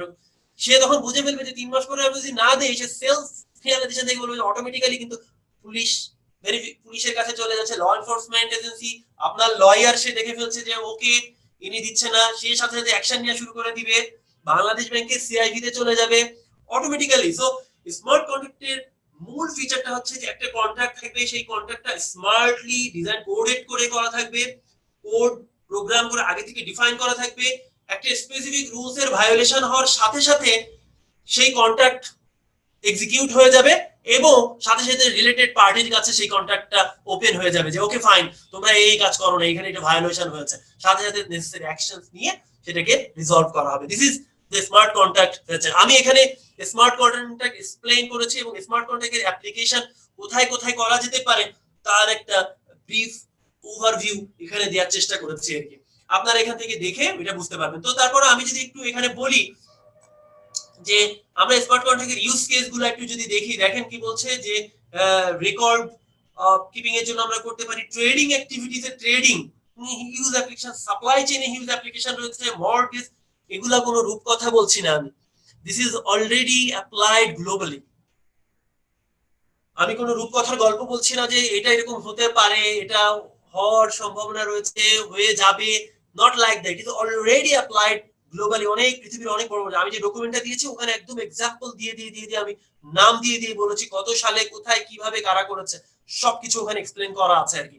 সো মর্টগেজ এটা অ্যাপ্লাই করা যেতে পারে, রিয়েল এস্টেটে ইউজ করা যেতে পারে, এমপ্লয়মেন্ট অ্যারেঞ্জমেন্টের ক্ষেত্রে হতে পারে, এমপ্লয়ি যদি কোনো রুল ভায়োলেট করে তাহলে সে অটোমেটিক্যালি ফায়ার্ড হয়ে যাবে আর কি, হ্যাঁ, সো বা অটোমেটিক্যালি সে প্রমোশন পেয়ে যাবে। All this things will be predefined and designed in smart contract mechanism. So these are some applications. আমরা ভোট, আমরা ইলেকশনের ক্ষেত্রে এটা ইউজ করতে পারি। So these are some applications of smart contract. So আমরা স্মার্ট কন্ট্রাক্টের অ্যাপ্লিকেশন এগুলো দেখলাম। তো এখানে আমি স্মার্ট কন্ট্রাক্টের বেনিফিটস এগুলো নিয়ে আমি আলাপ আলোচনা করব না, আপনারা নিশ্চয়ই মোটামুটি একটা আইডিয়া পেয়ে গিয়েছেন যে স্মার্ট কন্ট্রাক্ট জিনিসটা কি এবং এটা কোথায় কোথায় ইউজ করা যেতে পারে। সো আমরা এখন একটু সিকিউরিটি ফিচার নিয়ে দেখব। ব্লকচেইনকে বলা হচ্ছে যে highly secured mechanism. This is highly secured in this reason যে এখানে কোনো কিছু টেম্পারিং করার সুযোগ নেই, আপনি চাইলে চেঞ্জ করতে পারবেন না। ব্লকচেইন একবার যদি কিছু রেকর্ডেড হয়, it is impossible to change করলে সাথে সাথে পুরো ব্লকচেইনে ইমপ্যাক্ট পড়ে যাবে। সো দুইটা ধরনের মানে প্রবলেম হতে পারে ব্লকচেইনে, সেটা হচ্ছে 51% অ্যাটাক বা মেজরিটি অ্যাটাক। যদি আমরা 100টা কম্পিউটার, আমরা 100 জন নোড আমরা ওন করছি 100 জন মিলে, তার মধ্যে 51% অর্থাৎ 51টা নোড যদি ভেরিফাই করে বলে যে হ্যাঁ এটা সত্যি 51টা নোড, তাহলে প্রবলেম হয়ে যাবে। কিন্তু প্র্যাকটিক্যালি আপনি একা 51টা নোডের মালিক কখনোই হতে পারবেন না। প্র্যাকটিক্যালি একা 51টা নোডের মালিক কখনোই হওয়া সম্ভব না। একা 51টা নোড 51%, মানে আমি কিন্তু 51% মিন করছি, সেটা হয়তো 1 মিলিয়ন নোডের মধ্যে আপনি you can not be the owner of 51% node. So যদি আপনি 51টা নোড একটা মিথ্যাকে বলে দেয় যে হ্যাঁ এটা এরকমই, তখন কিন্তু দেয়ার ইজ এ পসিবিলিটি মানে সিকিউরিটি ব্রিচ হওয়ার আর কি। সো এখানে একটা রিস্ক রয়ে গেছে। এবং পরেরটা আমরা বলছি ফর্ক প্রবলেম। ফর্ক প্রবলেমটা হচ্ছে সিম্পলি যদি এক্সপ্লেইন করি যে ব্লকচেইন তো রেগুলার আপডেটেড হচ্ছে, অর্থাৎ আমরা ভার্সন চেঞ্জ হয় ব্লকচেইনে। তো ওল্ড ভার্সনের সাথে নিউ ভার্সনের ম্যাচিং যদি না হয় তখন আসলে ফর্ক প্রবলেম অ্যারাইজ করে। অর্থাৎ ভার্সন 2 এর সাথে ভার্সন 3 মিলবে না। অর্থাৎ আপনার কোনো নোড যদি ভার্সন 2 তে থাকে, আপনি তাহলে ভার্সন 3 নোডের সাথে ম্যাচিং করাতে পারবেন না। সো এই যে প্রবলেমটা যখন হয় সেটাকে আমরা বলি fork problem. Okay, this is called fork problem. তো এই সময় কিছু সিকিউরিটি ব্রিচ হতে পারে, যে ওল্ড নোড এবং নিউ নোড যখন ট্রান্সফার হয়ে থাকে তখন সেই জন্য সবসময় অ্যাজ এ নোড আপনি সবসময় আপডেটেড থাকতে হবে আর কি। So this are some issues and challenges for blockchain technology that security aspect থেকে। আমি আপনাদের সবার সাথে আমি পার্সোনালি শেয়ার করব যে বাংলাদেশে একটা ব্লকচেইনের উপরে একটা কিন্তু গভর্নমেন্ট থেকে বাংলাদেশ গভর্নমেন্ট থেকে একটা ব্লকচেইন স্ট্র্যাটেজি তৈরি করা হয়েছে। এটার জন্য একটা ডকুমেন্ট তৈরি করেছে বাংলাদেশ। এটা হচ্ছে মিনিস্ট্রি অফ ইনফরমেশন টেকনোলজি, তারা একটা ব্লকচেইন স্ট্র্যাটেজি পেপার তৈরি করেছে। সেই ব্লকচেইন স্ট্র্যাটেজি পেপারটা আমি আপনাদের সবার সাথে সেটা শেয়ার করব। আমি সেখান থেকে এই পার্টটা নিয়ে এসেছি। এখানে আমরা দেখানোর চেষ্টা করেছি যে বাংলাদেশ গভর্নমেন্ট নেক্সট 2030 সালে বা তার পরবর্তী সময়ে কোন কোন জায়গাতে ব্লকচেইন টেকনোলজিকে ইউজ করবে এবং স্পেসিফিক কোন মিনিস্ট্রি সেটার জন্য কাজ করবে, সেই জায়গাগুলো এখানে ডিফাইন করার চেষ্টা করেছি আর কি। এটা আমি নিয়ে এসেছি যে বাংলাদেশ ব্লকচেইন স্ট্র্যাটেজি পেপার, যেটা একটা ড্রাফট পেপার পাবলিশ হয়েছে, সেই পেপারটা থেকে আমি এটা নিয়ে এসেছি। আমি পেপারটা আপনাদের সবার সাথে শেয়ার করব। আমি মইনুল ভাইকে দিয়ে দিব, উনি আপনাদের সাথে অবশ্যই ইমেইলে সবার সাথে শেয়ার করবে। আমি sure about that. So application domain হচ্ছে আইডেন্টিটি অ্যাপ্লিকেশন ডোমেনে আমরা ইকেওয়াইসি এবং রেপুটেশন সিস্টেম। আমি আবার ন্যাশনাল ব্যাংকে অ্যাকাউন্ট খুলতে গেলাম, ইবিএল এ আমি ইকেওয়াইসির মাধ্যমে খুলেছি। ন্যাশনাল ব্যাংকে অ্যাকাউন্ট খুলতে গেলাম, আমাকে আবার ইকেওয়াইসি করা লাগবে। বর্তমানে বাংলাদেশে আমরা যেটা ইকেওয়াইসি করেছি, আমাদের ইকেওয়াইসি ধরেন আমি ইবিএল এর একটা অ্যাকাউন্ট খুললাম। Why this? একবার করব, all the banks can see my information and they can capture that and done. Simple. কিন্তু এটা কিন্তু দেখেন আমরা এখন ইকেওয়াইসি প্ল্যাটফর্ম তৈরি করেছি, আমরা এটাকে এখন ইউজ করব। ফার্দার কিন্তু আমাদের আবার কিন্তু সেই চেঞ্জে কিন্তু যেতে হবে অল অন সাডেন। হয়তো 2 বছর পরে কিন্তু আবার আমাদের আপগ্রেড ভার্সন করা লাগবে আমাদের আবার। তবে যা হোক, আমি বাংলাদেশ ব্যাংকে থ্যাঙ্কস দিচ্ছি যে they have taken this initiative. Really মানে এটা তো কিছুই হতো না, তার চেয়ে কিছু হয়েছে। এই যে ইনিশিয়েটিভটা নিয়েছে, that is really appreciating. I really appreciate যে Bangladesh Bank has taken such a bold initiative and এটা করার যে মানে একটা সিদ্ধান্ত নিয়েছে। যদিও আমরা বেসিক ইকেওয়াইসি মানে কেওয়াইসিটা করতে পারছি, যদিও আমরা অ্যাডভান্স ইকেওয়াইসি করার ক্ষেত্রে বা ট্রানজাকশন লিমিট, হাই ভ্যালু ট্রানজাকশনের ক্ষেত্রে হয়তো কেওয়াইসি এক্সটেন্ডেড ডিউ ডিলিজেন্স আমাদের লাগছে আর কি, তাই না? যেমনটা বলছিলাম, তাহলে দেখেন এখানে কিন্তু আমাদের ডান পাশে কিন্তু আমি মিনিস্ট্রি, কোন মিনিস্ট্রি এটা রেসপন্সিবল আমাদের বাংলাদেশের, সেটাও কিন্তু আমি এখানে মেনশন করে দিয়েছি।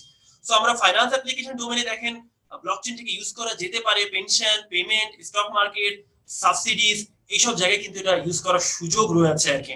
সো গ্লোবালি কিন্তু অলরেডি অনেক কান্ট্রি কিন্তু তারা এই জায়গাগুলোতে ইউজ করছে। আমরা ল্যান্ড অ্যাপ্লিকেশনের ক্ষেত্রে দেখতে পাচ্ছি ল্যান্ড খুবই ঝামেলার একটা জিনিস। আরেকজনের জমি আরেকজন বিক্রি করে ফেলছে, আরেকজনের ল্যান্ড নিয়ে কার ল্যান্ডের ওনারকে আমরা সেটা জানি না। So there are lots of complexities related to land management. সেই ল্যান্ড ম্যানেজমেন্টের জায়গাটায় কিন্তু ব্লকচেনের ম্যাসিভ একটা অ্যাপ্লিকেশন কিন্তু রয়েছে, যেটা কিনা আমরা বলছি মিউটেশন, রেজিস্ট্রেশন এন্ড ভেরিফিকেশন। দেখেন এই ল্যান্ড নিয়ে কিন্তু ব্যাংক অনেক মানে কাজ করে থাকে আর কি। এই ল্যান্ড আমরা মানে জামানত হিসেবে নিচ্ছি, বুঝতে পারছি না এক মালিকের সম্পদ আরেকজন সে জমা রেখে লোন নিয়ে চলে গিয়েছে। দেয়ার আর লটস অফ মানে কমপ্লেক্সিটিস। যদি ব্লকচেনের আন্ডারে নিয়ে আসা যায়, then we can easily know যে এই ল্যান্ডের ওনার কে, এই ল্যান্ড কি কার কে ওন করছে, কোথা থেকে এই ল্যান্ডের ওনার শুরু হয়েছিল এবং কোথা থেকে আসলো, কে এখন বর্তমানে ওন করছে। Everything will be visible to everyone. Okay, so এই জায়গাগুলো ক্লিয়ার করা সম্ভব ব্লকচেন টেকনোলজি। আমি এগুলোর প্রত্যেকটা মেকানিজম কি হতে পারে, যে মিউটেশন কিভাবে ব্লকচেনের আন্ডারে নিয়ে আসা যেতে পারে, এটার উপরে আলাদা আলাদা আলোচনা আর কি থাকতে পারে। I am not going for that. So এখানে দেখেন এগ্রিকালচারে there is a massive application in blockchain in agriculture sector, procurement, disintermediation। আমরা যেটা বলছি যে বাংলাদেশে মধ্যস্থ ভোগীদের দৌরাত্বের কারণে কৃষক যারা আছে তারা হয়তো 2 টাকায় পাচ্ছে আর বাকিটা মাঝখানে মধ্যস্থ ভোগীরা পেয়ে যাচ্ছে। এই মধ্যস্থ ভোগীদের ডিসইন্টারমিডিয়েশন করার জন্য কিন্তু ব্লকচেন কিন্তু ম্যাসিভলি অ্যাপ্লাই করার সুযোগ আমাদের রয়েছে, এই টেকনোলজিটা ইউজ করার সুযোগ রয়েছে। এগ্রিকালচার ইন্স্যুরেন্সের ক্ষেত্রে এটা রয়েছে, কমার্স অ্যাপ্লিকেশনের ক্ষেত্রে ভ্যাট, ফ্রড ডিটেকশন এবং কনজিউমার প্রোডাক্টস এর ক্ষেত্রে আমাদের customer protection, all this things এই জায়গাগুলোতে কি অ্যাপ্লাই করার সুযোগ রয়েছে আমাদের ব্লকচেন টেকনোলজি। এবং আমরা ব্যাংকিং এর ক্ষেত্রে আমরা যদি খেয়াল করে দেখি যে digital asset management, interbank settlement, trade finance, peer to peer lending, digital currency, credit rating, insurance সহ অগণিত অ্যাপ্লিকেশনস আমরা ব্লকচেন টেকনোলজির আন্ডারে নিয়ে আসতে পারি। এবং সেই লিস্ট আমি এখানে কিছু লিস্ট দিয়েছি, আমি পরে আরো কিছু লিস্ট দেখাবো আর কি আপনাদের। সো আমরা ডকুমেন্ট ভেরিফিকেশনে government certificate, educational certificate, government ভেরিফিকেশনের ক্ষেত্রে ডকুমেন্ট ভেরিফিকেশনের ক্ষেত্রে আমরা ব্লকচেন, যেটা আমি একটা एग्जांपल অতীতে দিয়েছি, সেখানে আমরা ইউজ করতে পারি সাপ্লাই চেইন অ্যাপ্লিকেশন ডোমেনে, agriculture supply chain, medicine supply chain. এই জায়গাতেও ব্লকচেন টেকনোলজি অ্যাপ্লাই করার সুযোগ আমাদের রয়েছে। স্মার্ট সিটি অ্যাপ্লিকেশনে রয়েছে, smart infrastructure and citizen services. So these are, if we look at all these things এবং if we can accommodate this technology properly, তাহলে আলটিমেটলি আমাদের স্মার্ট বাংলাদেশ, হ্যাঁ আমরা আসলে ব্লকচেন বেসড বাংলাদেশ আমরা আসলে বিল্ড আপ করতে পারবো। আর যখন ব্লকচেন বেসড বাংলাদেশ হবে, ব্লকচেন বেসড সবকিছু ট্রান্সপারেন্ট হবে, সবাই সবার সাথে মানে ক্লিয়ার থাকবে, মানে আমি ওকে না চিনেও আমি ওকে ট্রাস্ট করতে পারবো, ট্রাস্ট বিল্ডিং মেকানিজম এস্টাবলিশড হবে, অল দিস থিংস। সো এই জায়গাগুলো আমরা এখানে আইডেন্টিফাই করার চেষ্টা করেছি। আমি এর পরে যদি এখানে একটু খেয়াল করে দেখি যে ব্লকচেন টেকনোলজির কিছু অ্যাপ্লিকেশনস আমি এখানে তুলে ধরার চেষ্টা করেছি আমাদের ব্যাংকিং ডোমেইনে ব্লকচেনের কি কি অ্যাপ্লিকেশনস অলরেডি পৃথিবীতে হয়েছে। এবং আমি আমার যে ডকুমেন্টটা আপনাদেরকে দিয়েছি ওই ডকুমেন্টটার মধ্যে আমি বলেছি যে কোন ব্যাংক কত সালে কবে এই প্রত্যেকটা ডোমেনের অ্যাপ্লিকেশন শুরু করেছে আর কি। ওকে, ডয়েচ ব্যাংক কিভাবে শুরু করেছে, ওকে স্ট্যান্ডার্ড চার্টার্ড ব্যাংক কোথায় শুরু করেছে, কোন ব্যাংক কিভাবে কোন সার্ভিসটা তারা শুরু করেছে, তার উপরে ডিটেইলস লেআউট করেছে। আমি জাস্ট শুধুমাত্র এখানে নিয়ে এসেছি যে কোন অ্যাপ্লিকেশনগুলো করা হয়েছে। তার মানে ব্লকচেনের ম্যাসিভ একটা application payment, specially cross border payment. Cross border পেমেন্টটা আসলে অনেক টাইমলি এন্ড খুবই কমপ্লেক্স। সেখানে আমরা ব্লকচেন বেস সলিউশন এনে স্মার্ট কন্ট্রাক্টের মাধ্যমে আমরা এই ক্রস বর্ডার পেমেন্ট খুব সিম্পলি এবং খুব স্মুথলি সেটেলমেন্ট করতে পারবো। এর পাশাপাশি আমরা ট্রেড ফাইন্যান্স অলরেডি বাংলাদেশি একটা ব্যাংক, বাংলাদেশে যদিও সে বাংলাদেশি ব্যাংক না, অলরেডি একটা ব্যাংক কিন্তু ট্রেড ফাইন্যান্সকে তারা ব্লকচেন বেসড ট্রেড ফাইন্যান্স তারা কিন্তু করে ফেলেছে। কোন ব্যাংক আপনারা নাম বললে সবাই চিনে ফেলবেন আর কি, তো আমি নাম বলেই দিই, standard chartered bank. they have already started using blockchain based trade finance. তাদের একটা বড় ক্লায়েন্ট ভিয়েলাটেক্স তাদের একটা বড় ক্লায়েন্ট। সেই ভিয়েলাটেক্স এর ট্রেড ফ্যাসিলিটেট করার জন্য তারা blockchain based solution already implement করে ফেলেছে। এটা নিয়ে বড় রিপোর্ট হয়েছে আর কি। সো অলরেডি কিন্তু ব্যাংক শুরু করে দিয়েছে standard chartered bank. So trade ফাইন্যান্সে একটা ব্যাপক একটা অ্যাপ্লিকেশন রয়েছে। আমরা চাইলে হয়তো ট্রেড ডিপার্টমেন্টের সবাইকে নিয়ে একদিন বসতে পারি যে এক্সিস্টিং ইনফ্রাস্ট্রাকচার থেকে কিভাবে আমরা ব্লকচেন বেস সলিউশনে যেতে পারি, সেই মেকানিজম একদম ক্রিটিক্যাল অ্যানালাইসিস আমরা করে দেখতে পারি, যে একদম ডাইসেক্ট করতে পারি যে এক্সিস্টিং ইনফ্রাস্ট্রাকচার এবং ব্লকচেন বেস ইনফ্রাস্ট্রাকচার দুইটার ভিতরে একটা কম্পারেটিভ অ্যানালাইসিস করে কোনটা মোর ফিজিবল, কিভাবে আমরা ওখানে যেতে পারি, পাথওয়েটা কি হতে পারে, আমরা ট্রেডের সবাইকে নিয়ে বসে আলাপ আলোচনা করতে পারি আর কি। এটা আর সুযোগ আমাদের রয়েছে আর কি। সো ডিজিটাল আইডেন্টিটি ভেরিফিকেশনের জন্য আমরা ব্লকচেন বেসড টেকনোলজি ইউজ করতে পারি। সিন্ডিকেট লেন্ডিং এর ক্ষেত্রে আমরা জানি যে সিন্ডিকেট লেন্ডিং এর ক্ষেত্রে কি হয়, ইজিলি সিন্ডিকেট লেন্ডিং এ অনেকগুলো ব্যাংক মিলে একজন স্পেসিফিক ক্লায়েন্টকে আমরা মানে লোন দিয়ে থাকি, তাই না? তো দেখেন আমি যে জিনিসটা ভেরিফাই করছি, আমি যে ডকুমেন্টগুলো ভেরিফাই করছি, আবার আরেকটা ব্যাংক সেই সেম ডকুমেন্ট ভেরিফাই করছে, দরকার নেই তো, দিস ইজ রিডান্ডেন্ট। একটা ব্যাংক ভেরিফাই করছে, সে ব্লকচেনের মধ্যে সে দিয়ে দিবে যে আমি এটা ভেরিফাই করে ফেলেছি, দিস ইজ ডান, আরেকটা ব্যাংক তার পরের স্টেপটা ভেরিফাই করবে আরেকটা। তাহলে আমরা যদি চারটা ব্যাংক মিলে যদি সিন্ডিকেট লেন্ডিং করে থাকি, তাহলে সিন্ডিকেট লেন্ডিং এর মেকানিজমটা সহজ হয়ে যাবে এবং টাইম কম লাগবে। একটা সিন্ডিকেট লেন্ডিং আমাদের দেশে 2 মাস 4 মাস 3 মাসও লেগে যায় আর কি। তো টাইম কমে যাবে and more secure and smooth হবে আর কি, আমাদের সিন্ডিকেট লেন্ডিংটা সহজ হবে। Credit report for business and individuals, আমরা জানি যে এটা তো সবসময় খুবই লুকোচুরি চলতে থাকে ক্রেডিট রিপোর্টিং এর ক্ষেত্রে। সেই লুকোচুরির জায়গাটা আর থাকছে না ট্রাস্ট বিল্ডিং এ, যেহেতু আমরা বলছি যে ইন্টারনেট এটা এই যখন আমরা ক্রেডিট রিপোর্টিং এর কথা চলে আসে তখন সবার মুখে একটা মুচকে হাসি চলে আসে আমাদের ব্যাংকারদের মুখে, যে এই তো এখানেই তো একটা মানে কারসাজি। আমরা তো আসলে চাই কিনা সেটাও একটা বড় একটা বিষয়, সেই জায়গাটা এখানে ক্রেডিট রিপোর্টিং ব্লকচেনের আন্ডারে নিয়ে আসা যেতে পারে। Crowd funding, this is a massive application of blockchain technology. Crowd funding এর কনসেপ্ট হচ্ছে অনেকটা এরকম যে একটা প্ল্যাটফর্ম তৈরি হবে, সেই প্ল্যাটফর্মে সবাই ছোট ছোট ছোট ছোট একটা পেমেন্ট দিয়ে একটা বড় একটা মানে অ্যামাউন্ট আমরা কালেক্ট করবো আর কি। এই যে ছোট ছোট ছোট ছোট পেমেন্ট থেকে বড় একটা অ্যামাউন্ট কালেক্ট করার যে মেকানিজমটা, ছোট ছোট অ্যামাউন্ট কালেক্ট করে বিভিন্ন ইন্ডিভিজুয়ালের কাছ থেকে ছোট ছোট অ্যামাউন্ট কালেক্ট করে বড় একটা মেকানিজম আইডেন্টিফাই করার মেকানিজমটাকে আমরা ক্রাউড ফান্ডিং বলে থাকি আর কি। ক্রাউড ফান্ডিং এর ব্র্যাকেট দিয়ে লেখা যায় ICO, initial coin offering. ICO stands for initial coin offering. আমরা আইপিও বলি না শেয়ার মার্কেটে, শেয়ার মার্কেটের উদ্দেশ্য কি থাকে যে আইপিও করে আমরা ইনিশিয়াল পাবলিক অফারিং করে আমরা 100 টাকা করে শেয়ার বিক্রি করে আমরা কি করি, একটা বড় ক্যাপিটাল বিল্ড আপ করি না?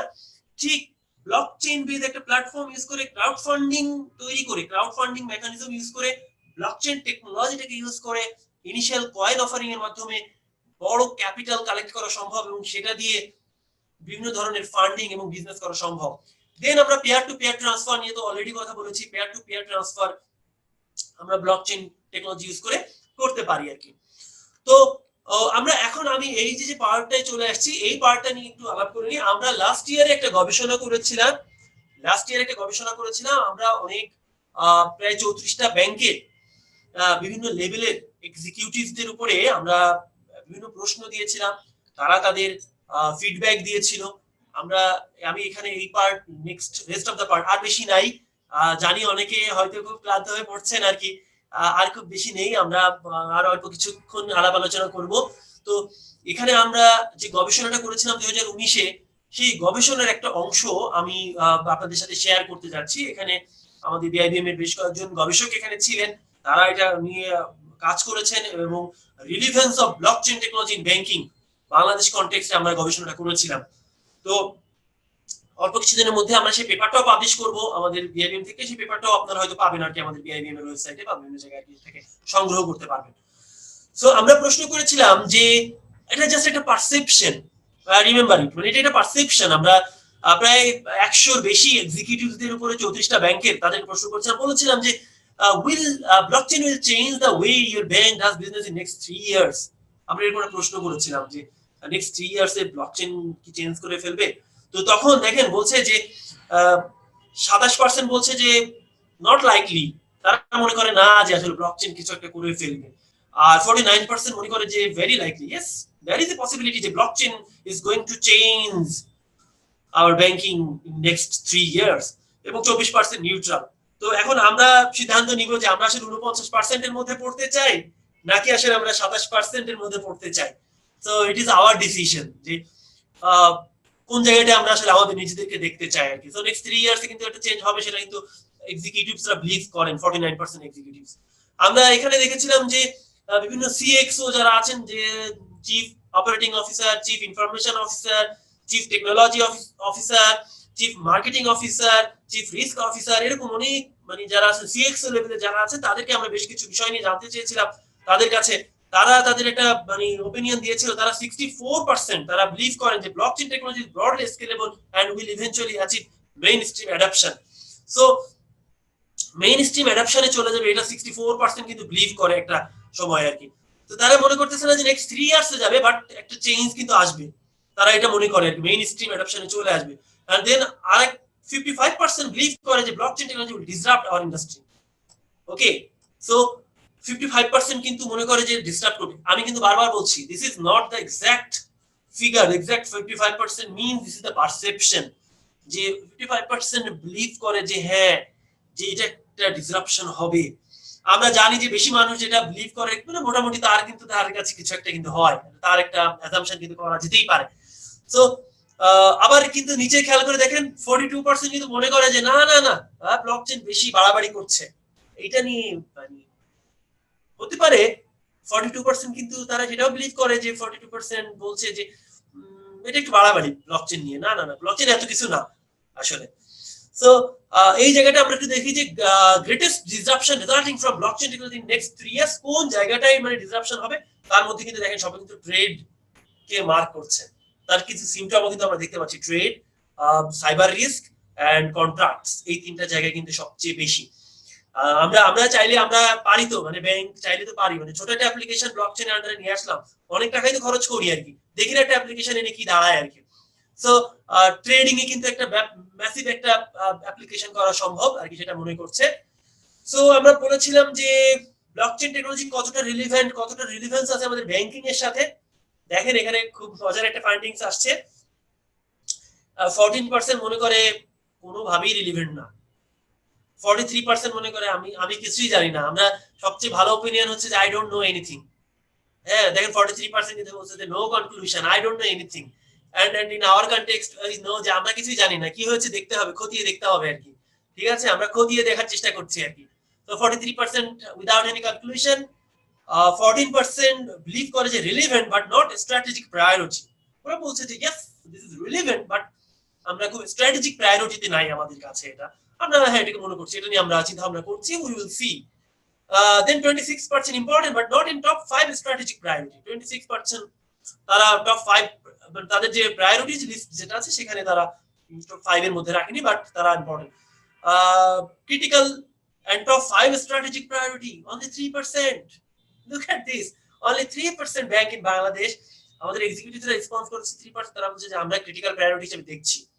Yes it is very senior. তার মানে আমরা যদি 60টা ব্যাংক বলি তাহলে আমাদের কয়টা ব্যাংক, মানে 3% মানে 2টা ব্যাংক, তাই না? এরকমই আর কি, মানে 1.8 মানে 2টা ব্যাংক বা 3টা ব্যাংক হতে পারে, তারা স্ট্র্যাটেজিক প্রায়োরিটিতে রাখছে আর কি তাদের নিচে। সো আমরা এখানে দেখছি most significant advantage of blockchain over existing system. আমরা এক্সিস্টিং সিস্টেমে কেন ব্লকচেনে যাব, কেন আমি ব্লকচেন, আমার এক্সিস্টিং সিস্টেম তো ভালোই, আমরা তো চেঞ্জ ম্যানেজমেন্ট সবসময়, চেঞ্জ কি সবসময় রেসিস্ট করি আমরা, পৃথিবীর নিয়মই এটা, যে কোনো পরিবর্তন আসতে গেলে সেটাকে আমার প্রথম কাজ হচ্ছে যে সেটাকে থামানো, সেটা ভালো হোক মন্দ হোক, প্রথমে আগে থামাবো সেটাকে, তারপরে আস্তে আস্তে যখন ফিল করবো যে yes we need this change, তখন আমরা যাই। তো চেঞ্জ ম্যানেজমেন্টের এখানে আমরা বলেছিলাম যে এক্সিস্টিং সিস্টেমে কি কি লুপহোল রয়েছে, সেখানে বলছে যে এখানে দেখেন সবচেয়ে বেশি আমরা দেখতে পাচ্ছি যে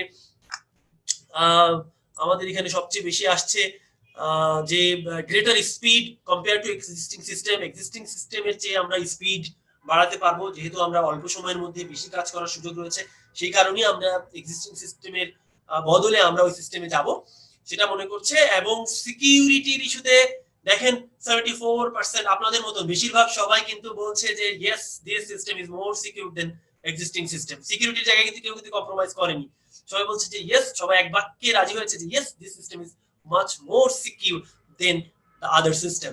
সো আমরা likelihood of your bank will implement blockchain technology next 3 years. আমরা ব্যাংকার, আপনি কি করবেন, আপনি কি যাবেন নেক্সট 3 ইয়ার্স এর মধ্যে, আপনার কোনো প্ল্যান আছে কিনা?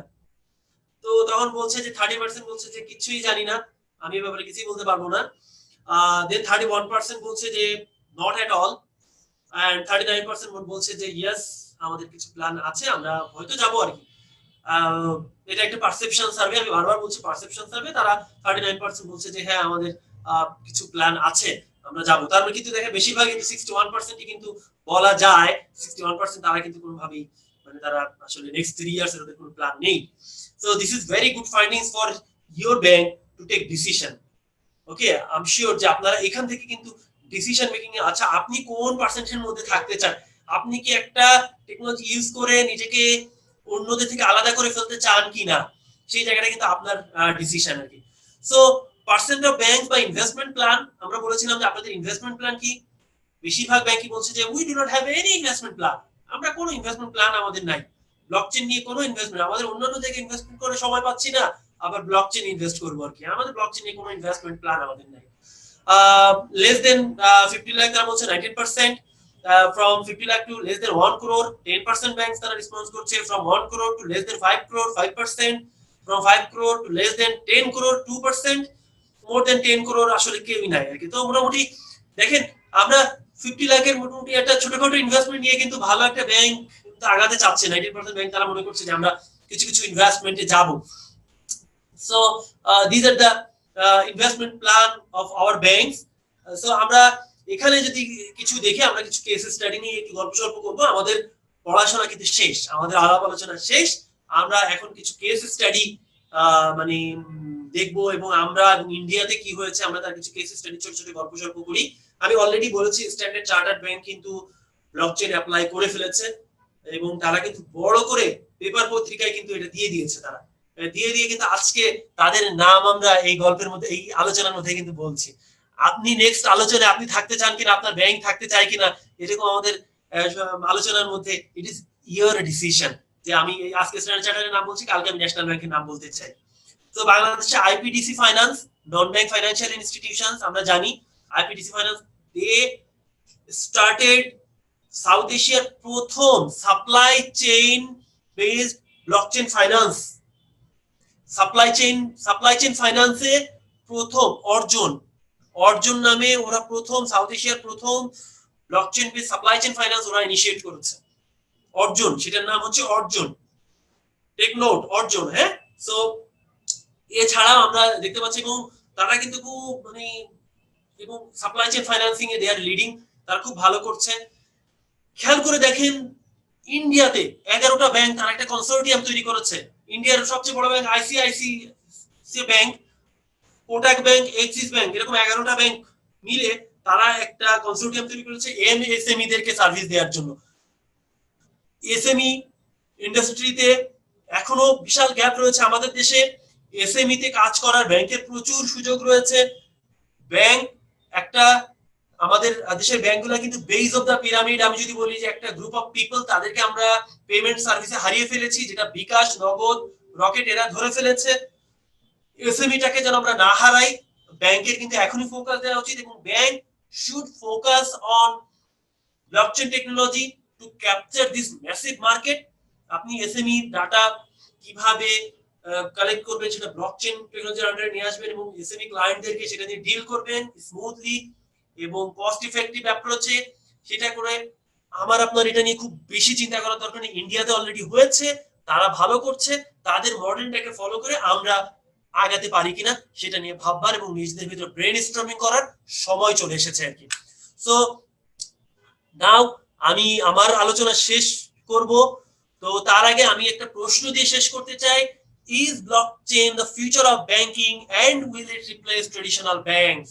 This question to you all, and from my side this is done. Thank you very much. So now it is open floor and we can discuss. Please thank you Faisal ভাই, অনেক অসাধারণ, এত সুন্দরভাবে পড়ালেন এত কঠিন বিষয়। আমার আর ফয়সাল ভাই সাধনায় ছিল এই কঠিন বিষয়ে থিওরিটা যাতে সবার সহজগম্য হয়। আমরা আলাপ করতেছিলাম স্টিফেন হকিংস এর ব্রিফ হিস্ট্রি অফ টাইম নিয়ে, যে ওটা লেখার সময় তিনি চিন্তা করেছেন যতটা ইকুয়েশন বর্জন করা যায়। ফয়সাল ভাই সেটা ট্রাই করেছেন, অনেক অসাধারণ। ধন্যবাদ ফয়সাল। আমাদের কিছু কোশ্চেন আসছে, আপনিও দেখতে পারেন question chatting A. How can node in the network and decrypt the hash for computation does they have same public key with the previous hash value of Genesis block? Okay, fantastic. আমার মনে হয় he's a little bit technical, আমার যেটা মনে হচ্ছে। আমি একটু বলি, দেখেন আসলে আমি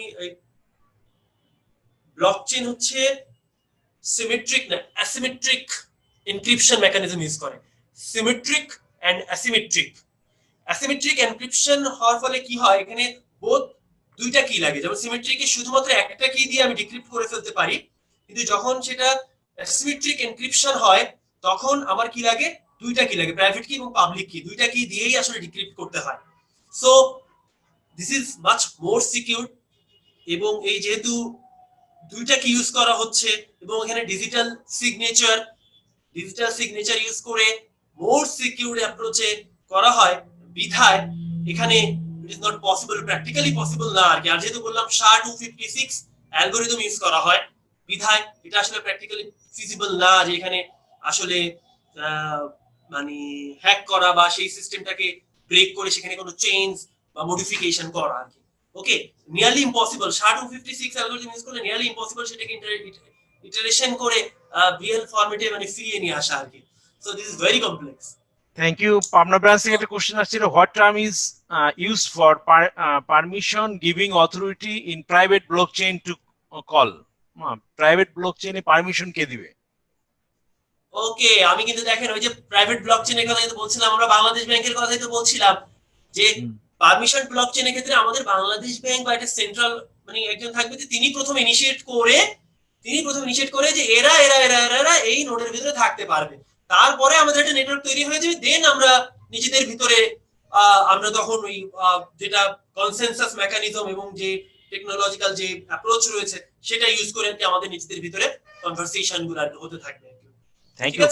থ্যাংক ইউ। খাতুনগঞ্জ থেকে সোলাইমান লিখেছেন, is it applied to core banking software?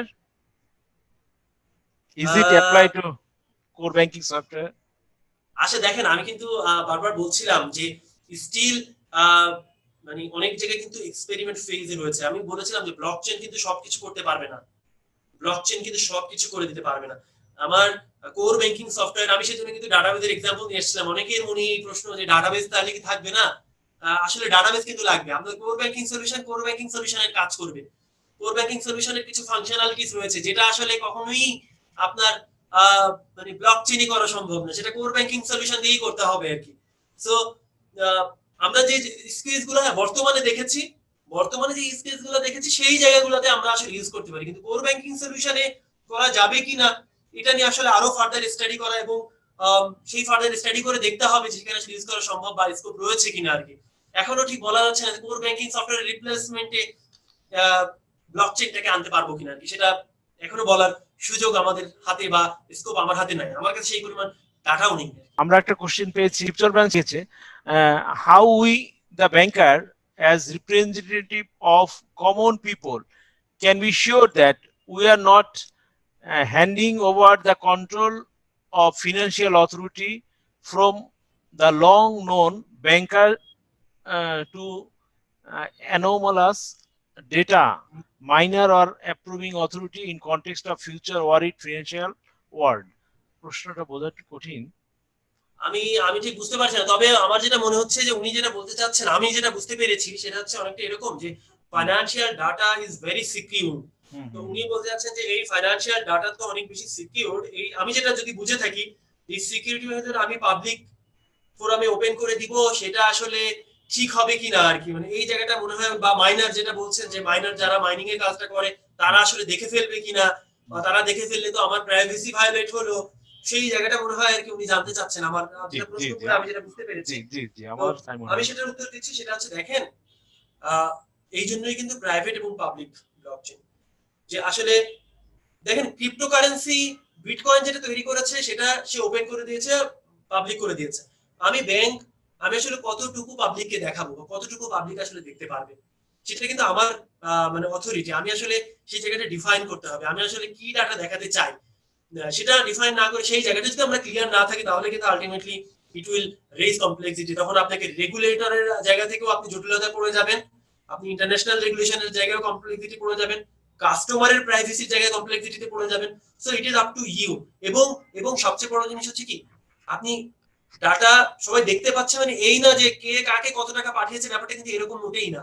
এখানে কিন্তু থাকে হচ্ছে হ্যাশ হিসেবে থাকে, বুঝছেন? মানে এখানে কিন্তু হ্যাশ হিসেবে থাকে, হ্যাশ হিসেবে থাকলে মানে যেটা আপনি কোনোদিনও বুঝতে পারবেন না যে এটা আসলে কম্পিউটার অ্যালগরিদম বুঝতে পারবে। আপনি মনে করেন খালি চোখ দিয়ে বুঝতে পারবেন না যে এখানে করোনা ভাইরাস। ওকে, মানে এখানে ট্রানজাকশন গুলা কি কে কাকে কত টাকা পাঠিয়েছে এরকম কিন্তু না। এটা কিন্তু জাস্ট হ্যাশ হিসেবে থাকে, ওই যে নোডের ভিতরে হ্যাশ হিসেবে থাকে। ওই হ্যাশটা আসলে আমরা দেখতে পাই না আর কি। ওটা আসলে কম্পিউটার প্রোগ্রাম বুঝতে পারে যে আসলে এখানে কি কি ট্রানজাকশন আসলে রয়েছে, সেই জায়গাটা আসলে বোঝানো হয়েছে আর কি এখানে। সুতরাং খালি চোখে দেখার কোনো সুযোগ নেই। ধন্যবাদ। আমরা একটা ভালো প্রশ্ন পেয়েছি Arafat Rahman সিরিজেস। In trade finance, how UCBDC or eUCBDC is used in blockchain? Is there any accommodation of SWIFT infrastructure and blockchain? Arafat Rahman উত্তর ব্রাঞ্চ থেকে জানতে চেয়েছেন যে ইউসিবিডিসি কিভাবে ব্লকচেনে ব্যবহার করব এবং সুইফটে চেঞ্জ হবে কিনা। Okay fine. সো আমি যদি বলে থাকি যে দেখেন, সুইফট প্ল্যাটফর্ম, অনেকেই বলছে যে সুইফট প্ল্যাটফর্মকে ব্লকচেন টেকনোলজি দিয়ে রিপ্লেস করা সম্ভব কিনা, তাহলে আমরা সুইফটের কাছে যাব না, সুইফটের ধারে কাছেও আমাদের হাঁটার দরকার নেই। কিন্তু আপনি এটা চিন্তা করতে করতে সুইফট নিজেই ব্লকচেন বেসড সলিউশন ডেভেলপ করে ফেলছে। মানে সুইফট নিজেই ব্লকচেন বেসড সলিউশন তৈরি করে আবার আপনার কাছে নিয়ে চলে আসছে। তার মানে SWIFT is much more advance. ও জানে যে আমার কাস্টমারের নিড কি, মানে কাস্টমার কি চাচ্ছে। আপনি যে সলিউশন, মানে সুইফটের আন্ডারে যারা ব্যাংক রয়েছে, মানে সুইফটের সাথে যারা মেম্বার ব্যাংক যারা রয়েছে, তাদের জন্য সে ব্লকচেন বেসড সলিউশন অলরেডি সে ডেভেলপ করা শুরু করে দিয়েছে এবং অলরেডি ডেভেলপ করে ফেলেছে। সুতরাং আপনি সুইফটে রিপ্লেস করবেন কি? সুইফটই আপনার কাছে সে আবার নতুন প্রোডাক্ট এনে বিক্রি করে সে তার একটা মেকানিজম, তার একটা প্ল্যাটফর্ম তৈরি করে ফেলতে। সুতরাং আপনি যদি আমরা ব্যাংকরা যদি সারা পৃথিবীর সকল ব্যাংক মিলে একটা ইউনিফর্মিটিতে পৌঁছানোর আগে কিন্তু ওরা they have establish that platform, এবং হয়তো তখন মানে সুইফট হয়তো এখন যেভাবে ডমিনেট করছে তখন হয়তো এরকম থাকবে না, কিন্তু হয়তো সুইফটের একটা প্ল্যাটফর্ম, যেমন আইবিএম কিন্তু অলরেডি আইবিএম ব্লকচেন, আইবিএম কিন্তু তারা ব্লকচেন সলিউশন কিন্তু প্রোভাইড করছে। অর্থাৎ আপনি যদি মনে করেন ব্লকচেনের কোনো সলিউশন আপনি ডেভেলপ করতে চান, ফর এক্সাম্পল আপনি ট্রেড ফাইন্যান্সের একটা সলিউশন ডেভেলপ করতে চান আপনার ব্যাংকে, আপনি আইবিএম কে তো ট্রাস্ট করতে পারেন, তাই না? আইবিএম কে তো গ্লোবালি অ্যাকসেপ্টেড, আপনি হয়তো যেন তেন ভেন্ডর না আর কি, সে আপনি আইবিএম ব্লকচেন কে অ্যাকসেপ্ট করতে পারেন, তাদের কাছ থেকে সলিউশন নিয়ে নিলেন। So they have already established all this sort of solutions. So সুইফটের ঠিক রিপ্লেসমেন্ট হবে কিনা এটা বলা ডিফিকাল্ট, বাট সুইফটের যে এখন যে ক্ষমতা রয়েছে সেই ক্ষমতাটা কিছুটা খর্ব হবে, কিন্তু তারা হয়তো সলিউশনটা অন্যভাবে আপনাদের কাছে নিয়ে আসবে। আমি যেটা ব্যক্তিগতভাবে মনে করি আর কি এই জায়গাটা। ধন্যবাদ, অনেক অনেক সুন্দর উত্তর, সুন্দর প্রশ্ন। ধন্যবাদ আরাফাতকে। আরাফাত নিশ্চয়ই উত্তর পেয়েছে। আমি আরেকবার বলে রাখি, is blockchain only used for payment process? না, দেখেন আমি কিন্তু বলেছি আরো অনেক জায়গায় কিন্তু আসলে ইউজ করার পেমেন্ট, সুযোগ রয়েছে। ট্রেড ফাইন্যান্স বলেছেন, digital identity verification, syndicate loan, credit report, হ্যাঁ, পিয়ার টু পিয়ার, অনেক কথাই বলেছেন। আরো সুন্দর একটা প্রশ্ন আসছে এমএলডি থেকে আমার নাইম। আর there any particular policy accepted by international community regarding blockchain technology? যেমন UCP 600 ICC পাবলিকেশন হয়েছে, এরকম একটা কমন কোন গাইডলাইন বা কোন কমিউনিটি আছে কিনা, ব্লকচেনের গার্ডিয়ান আছে কিনা? দেখেন মানে আসলে যেটা বললাম, এই টেকনোলজিটা কিন্তু এখনো ফুললি ম্যাচিউরড না। আমরা যদি একটু খেয়াল করে দেখি আমরা বাংলাদেশে কি হয় বা গ্লোবালি কি হয়, মানে একটা টেকনোলজি আসে সেটার উপর একটা পলিসি আসতে কিন্তু অনেকটা সময় লাগে। অর্থাৎ আপনি যদি খেয়াল করে, আপনারা এই টার্মটার নাম শুনেছেন কিনা, GDPR, general data protection regulations. মানে দেখেন এই জিডিপিআর কমপ্লায়েন্স হতে বলেছে ব্যাংকগুলোকে সারা পৃথিবীতে। General data protection regulation GDPR compliance হতে 2018 নভেম্বরে জিডিপিআর কমপ্লায়েন্স হওয়ার কথা ছিল ব্যাংকগুলোকে। যদি আপনি ইউরোপিয়ান ইউনিয়ন ভুক্ত মানুষের ডাটা নিয়ে কাজ করেন তাহলে আপনাকে জিডিপিআর কমপ্লায়েন্স হতে হবে। তারপরে দেখেন ডাটা প্রোটেকশন, ডাটা নিয়ে সারা পৃথিবী কত বছর ধরে কাজ করছে। আমরা ব্যাংকগুলো নিজেদের ইন্ডিভিজুয়াল পলিসি আছে, ডাটা প্রোটেকশন পলিসি আমরা বানিয়েছি, কিন্তু জিডিপিআর কিন্তু আসছে 2018 সালে। সুতরাং ব্লকচেন টেকনোলজি এখন পর্যন্ত বেশ কিছু জায়গায় যারা গ্লোবালি কাজ করছে, বড় বড় ব্যাংক, ওয়ার্ল্ড ব্যাংক, তারা বেশ কিছু প্রজেক্ট নিয়ে কাজ করছে যে ব্লকচেন বেস প্রজেক্ট নিয়ে কাজ, কিন্তু এখনো ওরকম কোনো সেন্ট্রাল অথরিটি বা যেহেতু এটা ডিস্ট্রিবিউটেড লেজার মেকানিজম, কোনো সেন্ট্রাল অথরিটি বা সেন্ট্রাল একটা পয়েন্ট থেকে যে হ্যাঁ আমরা ব্লকচেনের অথরিটি দিলাম বা ব্লকচেন এরকম, যেহেতু এটা ওপেন সোর্স, আরো বলা হয়েছে এটা ওপেন সোর্স, সুতরাং ওর কোনো সেন্ট্রাল অথরিটি বা ওরকম কিছু নাই। আপনি ব্লকচেনটাকে নিবেন, ওপেন সোর্স নিবেন, কাস্টমাইজ করবেন, ইউজ করবেন। লিনাক্স, আপনি লিনাক্স অপারেটিং সিস্টেম ইউজ করেন না, open source Linux operating system নিন, সবচেয়ে সিকিউর ইউজ করেন আর কি, তাই না? So take that technology, use in your own mechanism. Bangladesh bank 2015 সালে আইটি সিকিউরিটি গাইডলাইন দিয়েছে, ভার্সন 3। আমাদের বাংলাদেশে আমরা যে IT security guideline bank and non bank financial ইনস্টিটিউশনের জন্য এটা ফলো করে, সেখানে ব্লকচেন নিয়ে কোনো কথাবার্তা বলা নেই। তাহলে কি ব্লকচেন নিয়ে কথাবার্তা বলা নেই বলে আমরা কিছু করবো না? Let's do something. Bank Asia limited তারা ভার্চুয়াল ব্যাংক নিও ব্যাংকের জন্য অ্যাপ্লাই করেছে, গাইডলাইনে কোথাও বলা নেই নিও ব্যাংকের কথা বা ভার্চুয়াল ব্যাংকের কথা। দে হ্যাভ অ্যাপ্লাইড, তারা ডকুমেন্ট সাবমিট করেছে, আমাকে দেন, দে গিভ দ্য, মানে হয়তো অ্যাপ্রুভাল পেয়ে যাবে তারা। So start something, go for approval. Bangladesh bank will accept it. Bangladesh bank এখন অনেক ব্রড, বাংলাদেশ ব্যাংক এখন অনেক দিতে চায় যে আপনারা নিয়ে যান নতুন আইডিয়া নিয়ে, they will give you acceptance. ধন্যবাদ ফয়সাল ভাইকে এবং নাইমকেও। এনবিএল বংশাল রোড ব্রাঞ্চ থেকে কোশ্চেন আছে সাইবার সিকিউরিটি নিয়ে। Is blockchain a well secured system for our country where cyber security is still always questionable? আমাদের সাইবার সিকিউরিটি অ্যাটাক সারাক্ষণই আসতে লেগে থাকছে, সেখানে আবার একটা সাইবার বেসড টেকনোলজির কতটা ফিজিবল হবে, তার কোশ্চেন। ফাইন, এই প্রশ্নের উত্তর দেওয়ার জন্য আপনি নিজেই জানেন আসলে এই প্রশ্নের উত্তরটা কেন।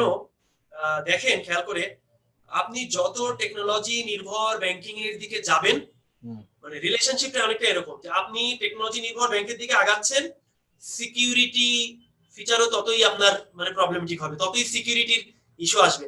আপনি আস্তে আস্তে ভার্চুয়াল ব্যাংকে যাবেন, সেখানে সিকিউরিটি মানে ফ্যাক্ট সবচেয়ে বেশি। অর্থাৎ যত আপনি টেকনোলজি নির্ভর ব্যাংকিং এর দিকে যাবেন, তত সিকিউরিটি মানে প্রবলেমটাকে ততই অ্যারাইজ করতে থাকবে। তো এখন কথা হচ্ছে যে মানে ব্যাপারটাকে এরকম হবে কিনা যে আমি টেকনোলজি নির্ভর ব্যাংকিং হবে, সিকিউরিটি বাড়বে, আমি সিকিউরিটি প্রোটেক্ট করব, নতুন নতুন সিকিউরিটি প্রোডাক্ট আসবে, সিকিউরিটি ভালনারেবিলিটি আমি কমাবো, সিকিউরিটি মানে এনশিওর করব, নাকি আমি দ্বার রুদ্ধ করে দিয়ে ভ্রমটারে ঢুকি সত্য বলে আমি কোথা দিয়ে ঢুকি, নাকি আমি বন্ধ করে রাখবো যে আমি ডিজিটালাইজেশন যাবো না, কারণ ডিজিটালাইজেশন হলেই মানে ডিজিটাল থিফ সাইবার অ্যাটাক হবে। আপনি কি যেতে হবে, this is the demand of time. হ্যাঁ, সাইবার অ্যাটাক হবে, you have to face that, that is the reality. নতুন নতুন টেকনোলজি আসবে, নতুন মেকানিজম আসবে, I will face that. If you do not have that level of confidence যে okay আমি cyber attack আসবে আমি কনফিডেন্স প্রোটেক্ট করতে পারবো, তাহলে তো দেয়ার ইজ এ প্রবলেম। তাহলে আপনাদের এক্সিস্টিং সিস্টেমকেও প্রোটেক্ট করতে পারবেন না কিন্তু। Okay, so this are some challenges. আসবেই, নতুন টেকনোলজি অ্যাডাপ্ট করব, প্রোটেক্ট করব। ধন্যবাদ, অনেক অনেক ধন্যবাদ। শিবচর ব্রাঞ্চ থেকে বিটকয়েন সম্পর্কে কিছু জানতে চেয়েছে। আচ্ছা, আমি বুঝতে পেরেছি, বিটকয়েন এবং ইথারিয়াম নিয়ে উনি জানতে চেয়েছেন। Very good. সো বিটকয়েন হচ্ছে একটা cryptocurrency. Take a note, bitcoin is a cryptocurrency. ইথারিয়ামটা কিন্তু আসলে মূলত হচ্ছে স্মার্ট কন্ট্রাক্ট বা স্মার্ট কন্ট্রাক্টের জন্য মূলত ইথারিয়ামটাকে ডেভেলপ করে। ইথারিয়ামের বেস্ট অ্যাপ্লিকেশন হচ্ছে স্মার্ট কন্ট্রাক্টের ক্ষেত্রে আর কি। ওকে, ইথারিয়াম এর ওই জায়গাটা ইউজ করা যেতে পারে, কিন্তু বিটকয়েনটা হচ্ছে এই রিয়েল ক্রিপ্টোকারেন্সি। বর্তমানে প্রাইস হচ্ছে এক বিটকয়েন সমান হচ্ছে প্রায় 12,000 ইউএস ডলার। এক বিটকয়েনের মূল্য এটা 12,000 ইউএস ডলার, আর এক ইথারিয়ামের মূল্য হচ্ছে বাংলাদেশি টাকায় 31,000 টাকার মতো। আমি জানি বাংলাদেশে অনেকেই ইথারিয়াম কেনাকাটা করেন, ইথারিয়াম নিয়ে কাজ করেন, ইথারিয়ামের ইউজ করছেন। বাংলাদেশি ইথারিয়াম কিন্তু ঠিক, ইথারিয়ামটা কিন্তু মোর কন্ট্রোলড দেন বিটকয়েন। বিটকয়েনটা মোর এনিনোমাস, কিন্তু ইথারিয়ামটা একটা মানে কন্ট্রোল রয়েছে এবং ইথারিয়ামটা কিন্তু ভালো করছে দেন মানে বিটকয়েনের চেয়ে আর কি। আমি ইথারিয়ামের জায়গাটা বেশ positive. So this is all about bitcoin and Ethereum. Thank you. Ethereum এবং বিটকয়েন পার্থক্য দেখলাম আমরা। এমআইএস ডিপার্টমেন্ট থেকে আসছে, presently who is leaded with blockchain software in the world? ওই যে আমরা বলছিলাম যে আসলে আইবিএম ব্লকচেইন আর কি এখন আসলে ওরা ভালো করছে। এছাড়া আমরা যদি লোকালিটি চিন্তা করি, ইন্ডিয়ার বেশ কিছু ভেন্ডর যারা আসলে ব্লকচেইন নিয়ে কাজ করছে, ইন্ডিয়া যেহেতু ওরা ব্লকচেইন আগাচ্ছে, আমরা জানি সারা পৃথিবীতে কিন্তু আসলে ইন্ডিয়ার ইনফরমেশন টেকনোলজি ওরা কিন্তু, এছাড়াও কিন্তু বাংলাদেশে কিন্তু লোকাল কিছু আছে, লোকাল কিছু ছেলে, আমি আসলে ঠিক স্পেসিফিক নাম বলতে পারবো না আপনাকে, হয়তো সেক্ষেত্রে ভেন্ডরের অনেক বিষয় চলে আসে আর কি, মানে অমুক ভেন্ডর তমুক ভেন্ডর আসে না। হ্যাঁ, আমি স্পেসিফিক নাম বলছি না, বাট লোকালিও বেশ কিছু আছে যে যারা ব্লকচেন নিয়ে কাজ করছে, এবং ইন্টারন্যাশনালি আইবিএম বলেন, এন্ড যেহেতু এটা open source, IBM blockchain is doing good, এবং ইন্ডিয়াতে বেশ কিছু আছে যে যারা ব্লকচেন নিয়ে কাজ করছে। ধন্যবাদ ফয়সাল ভাইকে, অসাধারণ প্রাণবন্ত সেশন, এবং আমাদের পার্টিসিপেন্টদের ধন্যবাদ, তারা যেভাবে অংশগ্রহণ করেছে, প্রাণবন্ত ভাবে জানতে চেয়েছে, অনেক অনেক ধন্যবাদ। আমরা একটু Hossain Akhtar sir, ACBP head of IT department, স্যারকে একটু আনমিউট করছি, স্যার মূল্যবান বক্তব্য শোনার জন্য। Hossain Akhtar Chowdhury sir. Thank you Moinul. আমি শুনছিলাম জনাব ফয়সাল হাসান চমৎকার বলছিলেন, এটা আসলে বেসিক্যালি ভেরি নিউ আইডিয়া। আমরা তো সবসময় টেকনোলজিতে ব্যাকওয়ার্ড থাকি, আমাদের জন্য আরো নিউ আইডিয়া। এটা ব্রেইন স্টর্মিং এর পর্যায়ে আমাদের দেশে আছে, আমাদেরকে এখন থেকেই জানতে হবে, না জানলে তো পিছিয়ে পড়বো। Actually, blockchain technology is still in infancy stage. Impact on banking is yet to be seen. But it is certain that it cannot replace banking altogether, but rather will supplement banking. এই জন্যই আমাদেরকে জানতে হবে। হ্যাঁ, আমরা যেটা জানি trade ফাইন্যান্সে এটার ইম্প্যাক্ট আসবে, ফাইন্যান্সিং এ আসবে, কি বলে ক্রেডিট আসবে, শিখতে হবে। যেমন আমরা শুনতে পেলাম যে IBM is the largest company in the world who are using blockchain. Blockchain যদি আমাদের অ্যাকচুয়ালি দুইটা সিস্টেমে সবকিছু অ্যাডাপ্ট করা হয়, একটা টপ ডাউন মেথড আর একটা বটম আপ মেথড।